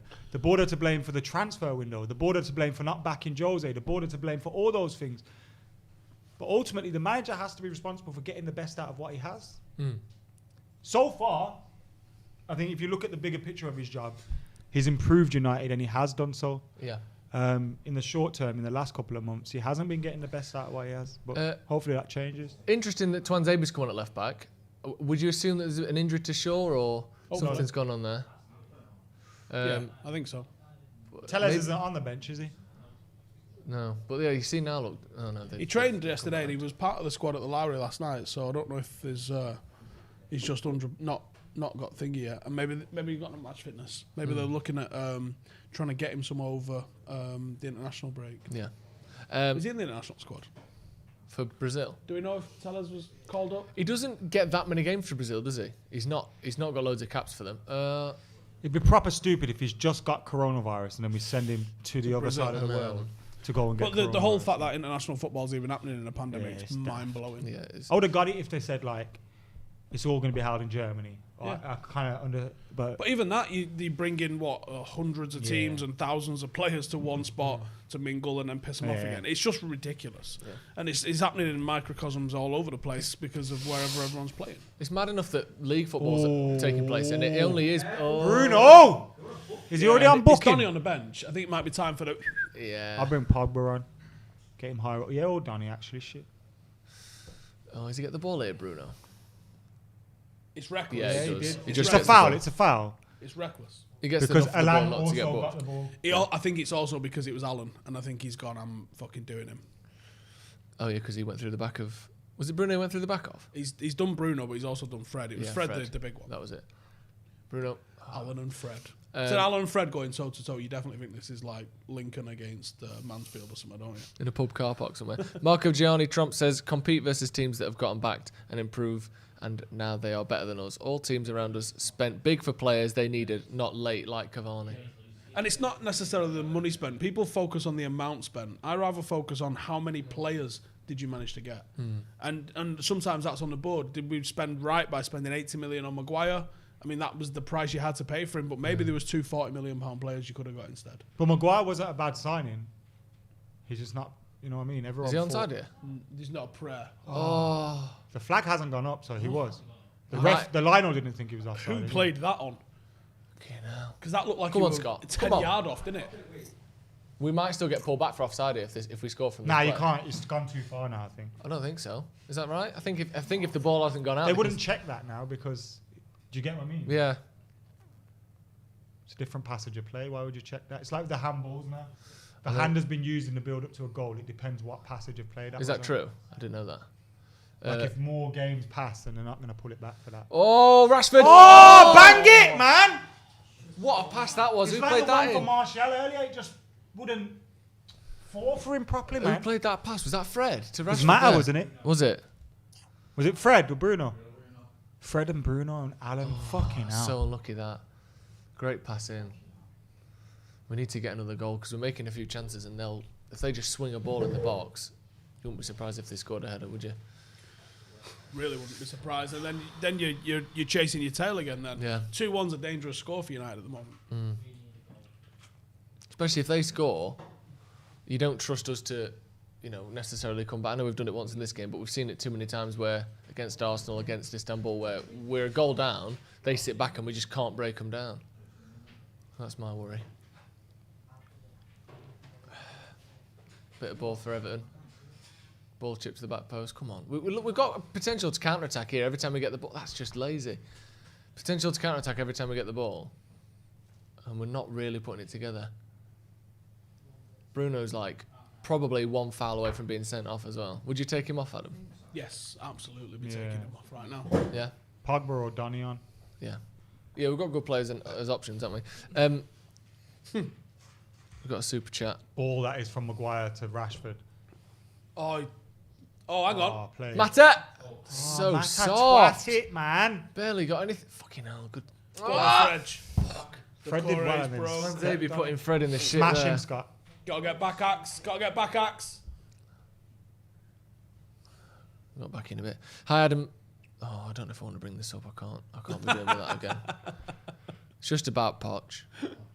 And the effect that Paul Mitchell has on that Tottenham side. Bro, if Ollie done the job Poch did at Spurs, you would be saying different things. And my point isn't, I'm not saying sack Ollie right now and give the job to Poch. I'm just pulling him up on his point, saying Poch has done nothing or whatever he said, like, it's bollocks. It's not though, is it? It is. Oh, okay. Everton looking dangerous. United, it seems like we're just swinging the ball out. Like, look at this, just booting the ball out. That's a foul there. That's a foul. Come on, ref. Mate. Chucked him on the floor there. Keane going through the back of Martial, just chucked him on the floor. Is that Iwobi? Yeah. 1-on-1 with Twanzebe. Good block. Corner ball. Corner to Everton. Axel can do whatever he wants in the game, you know, if he can stay fit. Yeah. But it's a big if, unfortunately. He got caught ball watching the other night, didn't he? When he got booked. I suppose you couldn't have when you've been out for 9 months. That was the game where it all caught with him. Yeah. It wasn't terrible, but it looked like he'd not played. You've also got to realise that he's the young one going into that back line. How much of Ollie is thinking, do I want to throw him under this bus right now? Yeah. Just take him out. Because especially for a young defender, to have one horrendous game on a top level could destroy you forever. Yeah, we've seen that with young players, especially where you just never quite get another chance. Good series of corners for Everton. Back post. Well done, Mcguire. Rashford. And Bernard hits it over from 20 yards. I'll get it. We've got Bernard, Fred, Alan and Bruno. Not now, Bernard. Over 100 games in 23 months. Bring back South American names. Ineos. Where's an Ineo when we need one? Rashford Ineo. Was he onside? He was onside, man. Over 100 games in 23 months with limited time for preparation. How can Ole implement a consistent system in this time with a squad that isn't balanced? There is that side of things. I mean, there's a thing called getting on the training pitch and doing some coaching, but it's a thing called getting on it. Each to their own. But I think there are a lot of signs of coaching. I think it'd be naive to say that. I think people that say he doesn't, there's no tactics, he's just idiots. Yeah. Because there clearly is. It's just sometimes he gets it wrong. And when he gets it right, he gets it very right. But when he gets it wrong, they're the worst team in the world. That's a foul there. Axe was all over him. He's give it as well. Yeah, let's give it a foul. Yeah, that's a battle, that Iwobi and Axel, because Iwobi's got the ability to do anything. But some weight in it. Iwobi's a big lad as well. Who else is starting to get a bit shit scared? Because I'm just touching that cloth. Yeah, holding on to a win vibe. Oh yeah. You got your stress out in that. I came in here not expecting anything, so if we get a point, I'm happy for it. I predicted 2. I think I'd be disappointed with a point from now. Oh yeah, I think we reacted so well. Sorry, is that Cenk? We deserve to be ahead, by the way, in this game. Tosson. Cenk Tosson. I wanted Ancelotti. Go on, Bruno. See, he's got some space to run into. Where's the movement in front of him? Martial. But he's played it behind him there. He had to stop. Like, if you put the ball in front of Marcus, he's played Mata. Kept that alive. He did. Oh, Bruno! Look at that though on the right. Just nothing. Nothing. No out ball there. We're like, oh, fuck. Go on, Fred. Get to him. Fred expected him to turn back in the midfield, then he'd let him turn toward goal. 1-on-1 Calvert-Lewin, Mcguire. Keeper! What happened there? I think he got a deflection off McTominay, maybe. I feel sick. You had a pint of coffee today? I had that big coffee just then, didn't I? Adam wants Ole out because he knows if Ole stays, he's going to replace Martial with a proper striker. Yes! Why is Ole going to play up front? Why is Ole going to play up front? That's a nice compliment. I don't remember saying I want Ole out, by the way. Just saying Poch is a better manager, which is factual. Just a bit of fun. All in the name of fun. Poch ever beat him? I don't know, did he? I don't think so. Maybe when he was at Cardiff. I don't know if they crossed paths then. Might have been a bit early. Was he at Southampton? Might have been a bit early. Yeah. Oh, I feel sick. It's a big game, this. Well, it's not, is it? It's a league game that we should be winning. It's a big game, come on. It is a big game because I guarantee if we'd have lost it, like all talk shit, Sky, oh yeah, of course. Every idiot on Twitter would be saying, they'd be like, sack him. And also, let's take away the manager out of it. As a Man United fan, we need to start getting some fucking points. Like, if we want to finish top 4, regardless of who the manager is, you don't want to be sinking into a hole that you can't get out of. Like, we need to get points. just as a United fan here, Nah, not we as need a to win Ole this fan game. or a Poch fan. We have need to to win get this some game. points. Yeah, exactly. That's what I'm saying. It's a big game because it's a must-win. Our away form's fucking bizarre. I know. I know that Istanbul game happened, but let's pretend it didn't.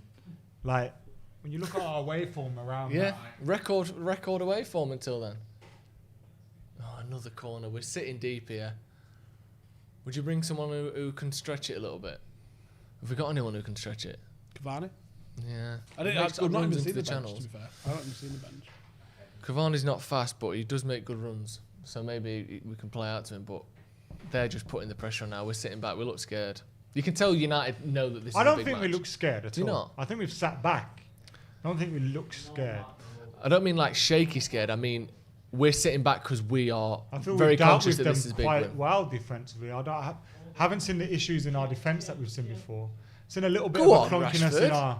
in our attacking play. Fred on the left, he's gone inside. Keep the ball, man! It's the ball! Come on! That's what I mean. Like, we haven't got the ball into Marshall at all. Into the number 9 and worked off him. There's a man overlapping on Not his left one hand bit. side. You got to be screaming there. He can hear you. There's no fucking fans. Well done. Keep the ball. Keep the ball. What's that? What are you doing, Bruno? What's going on here? No one's moving. That was like we all thought that a foul was going to be given there, so no one did out. You'd be losing your head if Pogba did that, by the way. Get off your own knob. Facts. Bruno scored 2 goals today. He's I'd allowed sell to him, mate. misplace a pass. Pogba. I can't do this again today. Don't rile him up. Just say how good Birmingham is. No, I'd sell Pogba, but I'd just sympathise with Harry Maguire. You got 2 options, I think, with Paul Pogba. I do. I feel sorry for Maguire. Oh, he's playing shit every week, and look at him. It cost 80 million. It's not his fault. Who said but that? sell Pogba! Don't know. No. Is he just making These are things all up? wet wipes. You got 2 options with Pogba. You make him the highest paid player in the league. Are you saying that's what it would need for him to sign a new contract? Yeah, or you get rid of him. I don't think there's any other options. They offered that previously, didn't they? I think it was last year. I don't think there's see any a other similar options. offer Looks coming. like Cavani and Pogba are coming on. Unfortunately for Paul Pogba, and take his performances or whatever you want to say about that out of it, that they do seem to be the only 2 options, which is a lot to ask. Just because of the way United have tried to change the wage structure, we saw it with Sanchez. It's going to be difficult. Played each other once. To offer that much money. 81 minutes. Pogba and Cavani both coming on. No comment. What's that? Who's played coming each off, other Marshall once? and Poch and Solskjaer. Mata? 1-0 United. Yeah, good change that. Who's come on? Sorry, Pogba for Mata, Cavani Pogba, for... Mata, Cavani for Marshall. Yeah. Keep the ball. You need to get the ball into your 9, though. Yeah, I agree. But Cavani now, he'll sniff out a chance if these like can just... That'd be them great. balls... Cavani pull one in, make it 3-1. Them balls where you see them passes that they play all the time. That's great from Cavani. Unlucky. Come on. Go on, the Pog. I don't mind that. See them passes that aren't great passes, but they're into the right area. Yeah. Cavani will make something out of them. Yeah. You got to get the ball into Marshall's feet and work off him. We never did that. That's lucky there. Because that's one thing with you. Go on, the Fred. Well done. No! That's a shit foul to give away, man, in a stupid area as well. Blatant foul. Yeah, it's a foul. I don't even know why. Which one was They given? just run past him. McTominay was like, I don't know.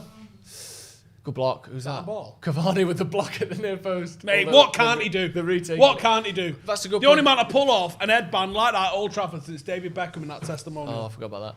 That's a good point, though, Adam, about Cavani's just in those spaces. You know, before you were saying Luke Shaw puts the ball just into where he thinks someone should be rather than trying to find a man. Someone like Well, no, Cavani, Luke Shaw just hits it. Well, players putting the ball into a good space is Yeah. where Cavani thrives because his positioning and his runs are excellent. So yeah, if we're trying to play out from the back or we're trying to sling balls down, we've seen Bruno just turning on the spin and booting balls up the pitch. I think Cavani's more likely to get on them than anyone else. Oh, Maguire. good header. I'd possibly say Maguire's my man of the match today. Yeah, I would say so too. Oh, there you go. Bruno's done well, but Bruno's been all right. He's given the ball away a lot. Fred's been good. Maguire's been good. Ball in the box. Axel, that's all right. Goal kick. 5 minutes to go. Fred's been brilliant. Found our workhorse according to Nick M. Fred became this player probably December last year when United really needed someone, and he just emptied the tank a couple of times. And it's what you need. You really do need that. because of the way he plays, though, sometimes it'll look really bad. You know, Yeah. like when things Sometimes don't he's a go bit his way. headless chicken, isn't he? Yeah. Tommy McCartney with the super chat says, to be fair to Adam, it's good to have a difference of opinion rather than everyone agreeing on every topic allows for more discussion. Definitely. Sometimes we get accused of like reading off the same memo, but obviously not. I want Cavani to get a goal. I really do. I just want Manchester United to get a goal. Like the video if you want Man United to get a goal. I think we all do. But yeah, give us a like on the video, please, if you're enjoying yourselves. Go on, Fred. Played Fred. Look at that for a dummy. Sometimes he remembers he grew up in Brazil. I know, what a dummy that was. Bloody hell. I'm nervous now. Are you feeling nervous? Do you reckon Fred pulls out the Brazilian stuff on the training pitch?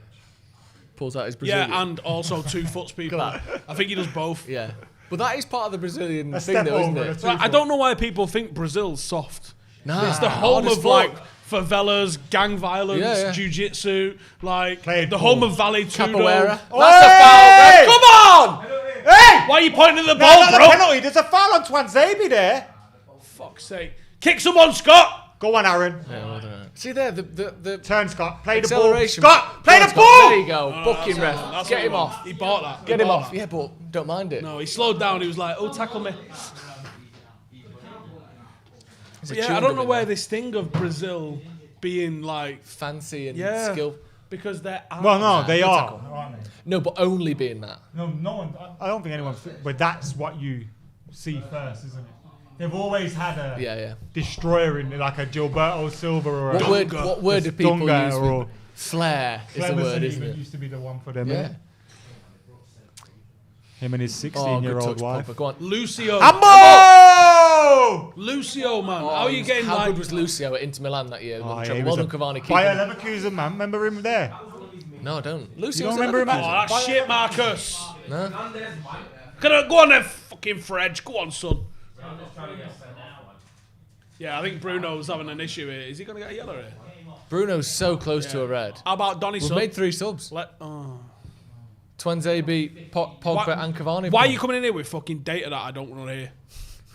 Yeah, use the 4th one. Bruno needs to chill. Bruno is off. Cavani is so sharp. He does look sharp. Just needs a goal, bless him. Look at that, Fred. If Fred's not man of your match, you're wrong. Fred's been brilliant. Fred's been everywhere. He's just breaking up Keep the attacks ball. on his own. Give it. and just moving it on. Well done. Fred's been class today. He has. Get me the numbers. Stop it with the fucking Nah, numbers. fuck off Get with me your the numbers, numbers. I love it. You're Adam just hates fucking stats. You eyes. love Get stats. me the numbers. God's sake. Rashford's had 2 left feet today. Yeah, he's not a good game. No. Great header for the goal he scored, though. Great header.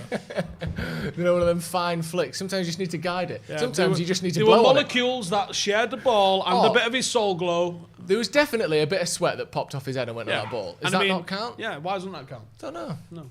Like, remember Fight Night, the boxing game where you punch someone, it goes in slow motion and all the sweat would fly off? I just hold the R2 button. Just doing this for the whole fight.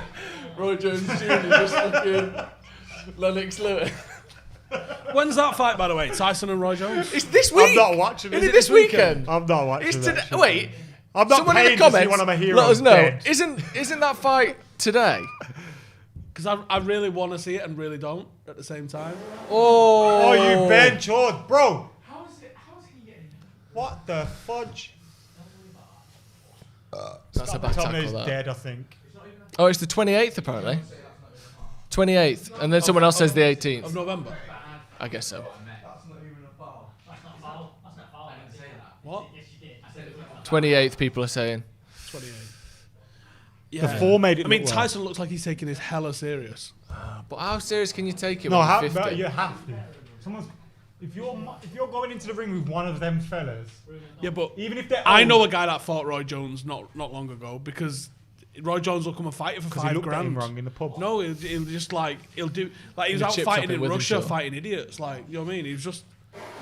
It's sad. Marcus. Bruno, I think. Bruno. Is that Bruno? Smashing the ball The in from 18 30 and the yards 10 out. both look the same sometimes. Bro, what are you doing? It's good. See you go. Yeah, that was stupid. Let that be someone else. Different talk. What is Pickford doing here? What are you saying? It's over for when it's 88 minutes, you knob. Pickford said over you. Don't listen to my conversation. Go on there, Fred!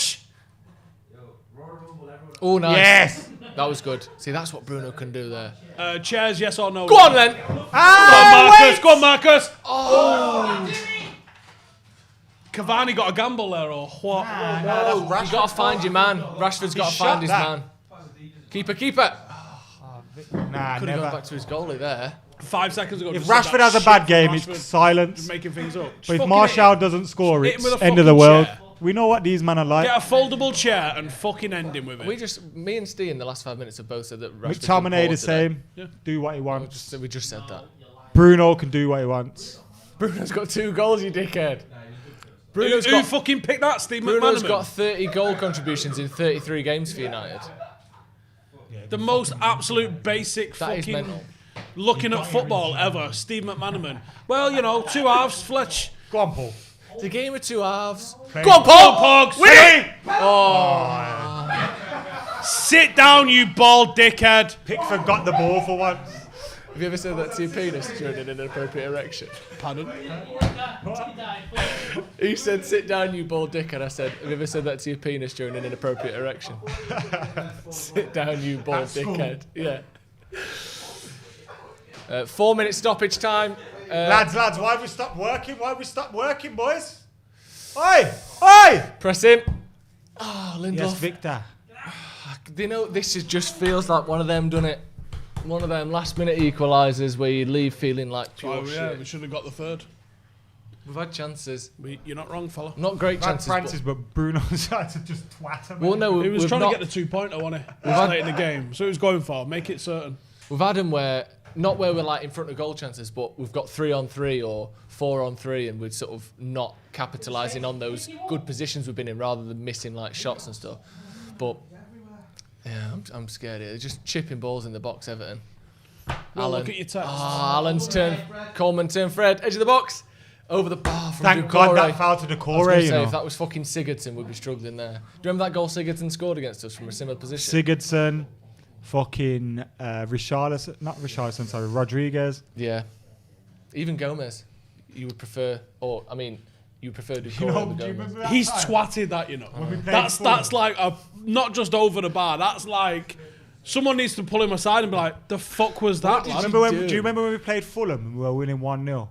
And that Papa Bouba Diop just twatted one in like the 95th minute. Wasn't that from like 40 yard out years ago? Just twatted it.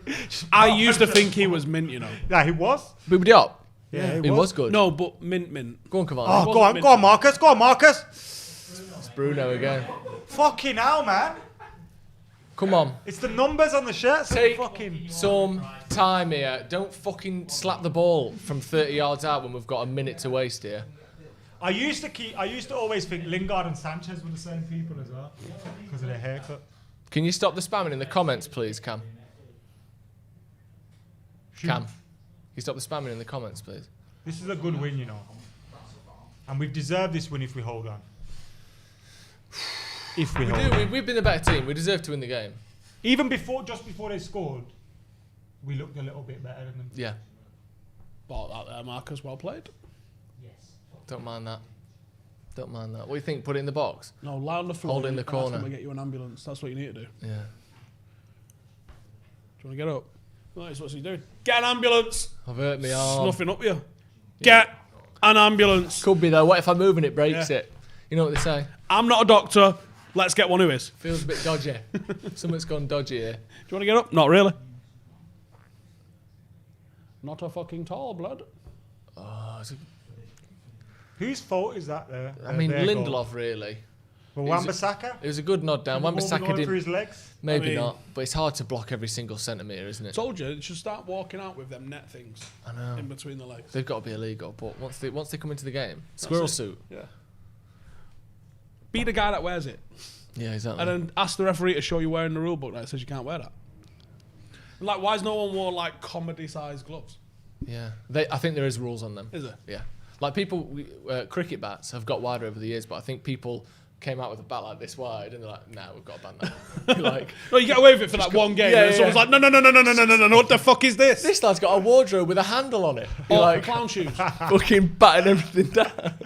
clown shoes so you can That's slide in. not a foul, bro. Yeah. That's like when Crouch is near anyone and he's tall. Right. It fucking looks like a foul. Goalkeepers, clown shoes. So you have to bring back the centre half taking your goal kicks because you're going to fall over. That wasn't a foul. But come in And like it wasn't like from hockey there, you goalkeeper. bastard! 10 seconds left. Come on. Come on, United. 5 seconds. Come on, boys. Michael Keane not even chipping the ball up. Come on. Come on, ref. Come on, ref. Someone just press Come on, someone. ref. It's been Ball hoid up. up. Get it out! Iwobi whips it back in. It just falls to Everton. Come on, players blow the around whistle, box. ref! This is tight. Like Yes, go! Come on! Go! Into the Come on! corners. Just run into the fucking corners. Give it in for fuck's sake. Oh, he's in. Come on in! Get it! Fucking yes! Yes! Cavani with the goal. 3-1. Oh yes! Oh yes! Get in! Come on. Oh, Ancelotti's got sad face. Let's have a look at that again. Needed that, lad. Ancelotti joins himself on the shelf next to Pep, next to Jose, next to Poch, of all the managers that fucking Ole Gunnar Solskjaer, the little PE teaching fuck, has beaten. Get it! Thank you, fucking good night. Istanbul manager's not there, though. Cavani near post. 3-1. Game I was over. going to kill Bruno, you know. He did well. I thought though. he was going to shoot. What he did is he made sure the men were right on him and then he passed it. made sure what? Fantastic. Get some men on you, lad. Get some men on you. You've deserved it. 2 goals and an assist for Bruno. 2 assists and a goal for Bruno. No, wait. 2 assists and 2 goals. 2 assists, 2 never goals. scored, did he? Yeah, but Bruno gets the goal and Nah, assist. that's on. He's on. Miles on, bro. But he nearly left it till he was fucking off. But he didn't though. He did. You can't be mad at him for giving an assist. No, I'm just saying. I'm not mad at him. I'm just saying. He wanted to shoot there, bro. I'm sure of it. Unbelievable, Full time. Jeff. Fucking get in the Manchester Reds. United.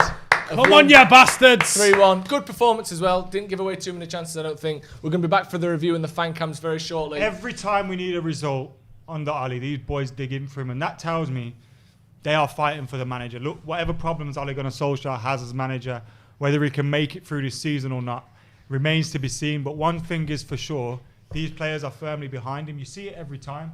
You know what I mean? He may get his instructions wrong. He may get his tactics wrong occasionally. We may not get the results that we want. But these boys are fighting for him. They're fighting for him. Right. Thank you very much. They are fighting for Ole, and it looks though, well, he's going to live to see another day, isn't he? Man United won 3-1. We're going to be back for the review in the fan cams very shortly. Cheers for joining. We'll see you in a bit.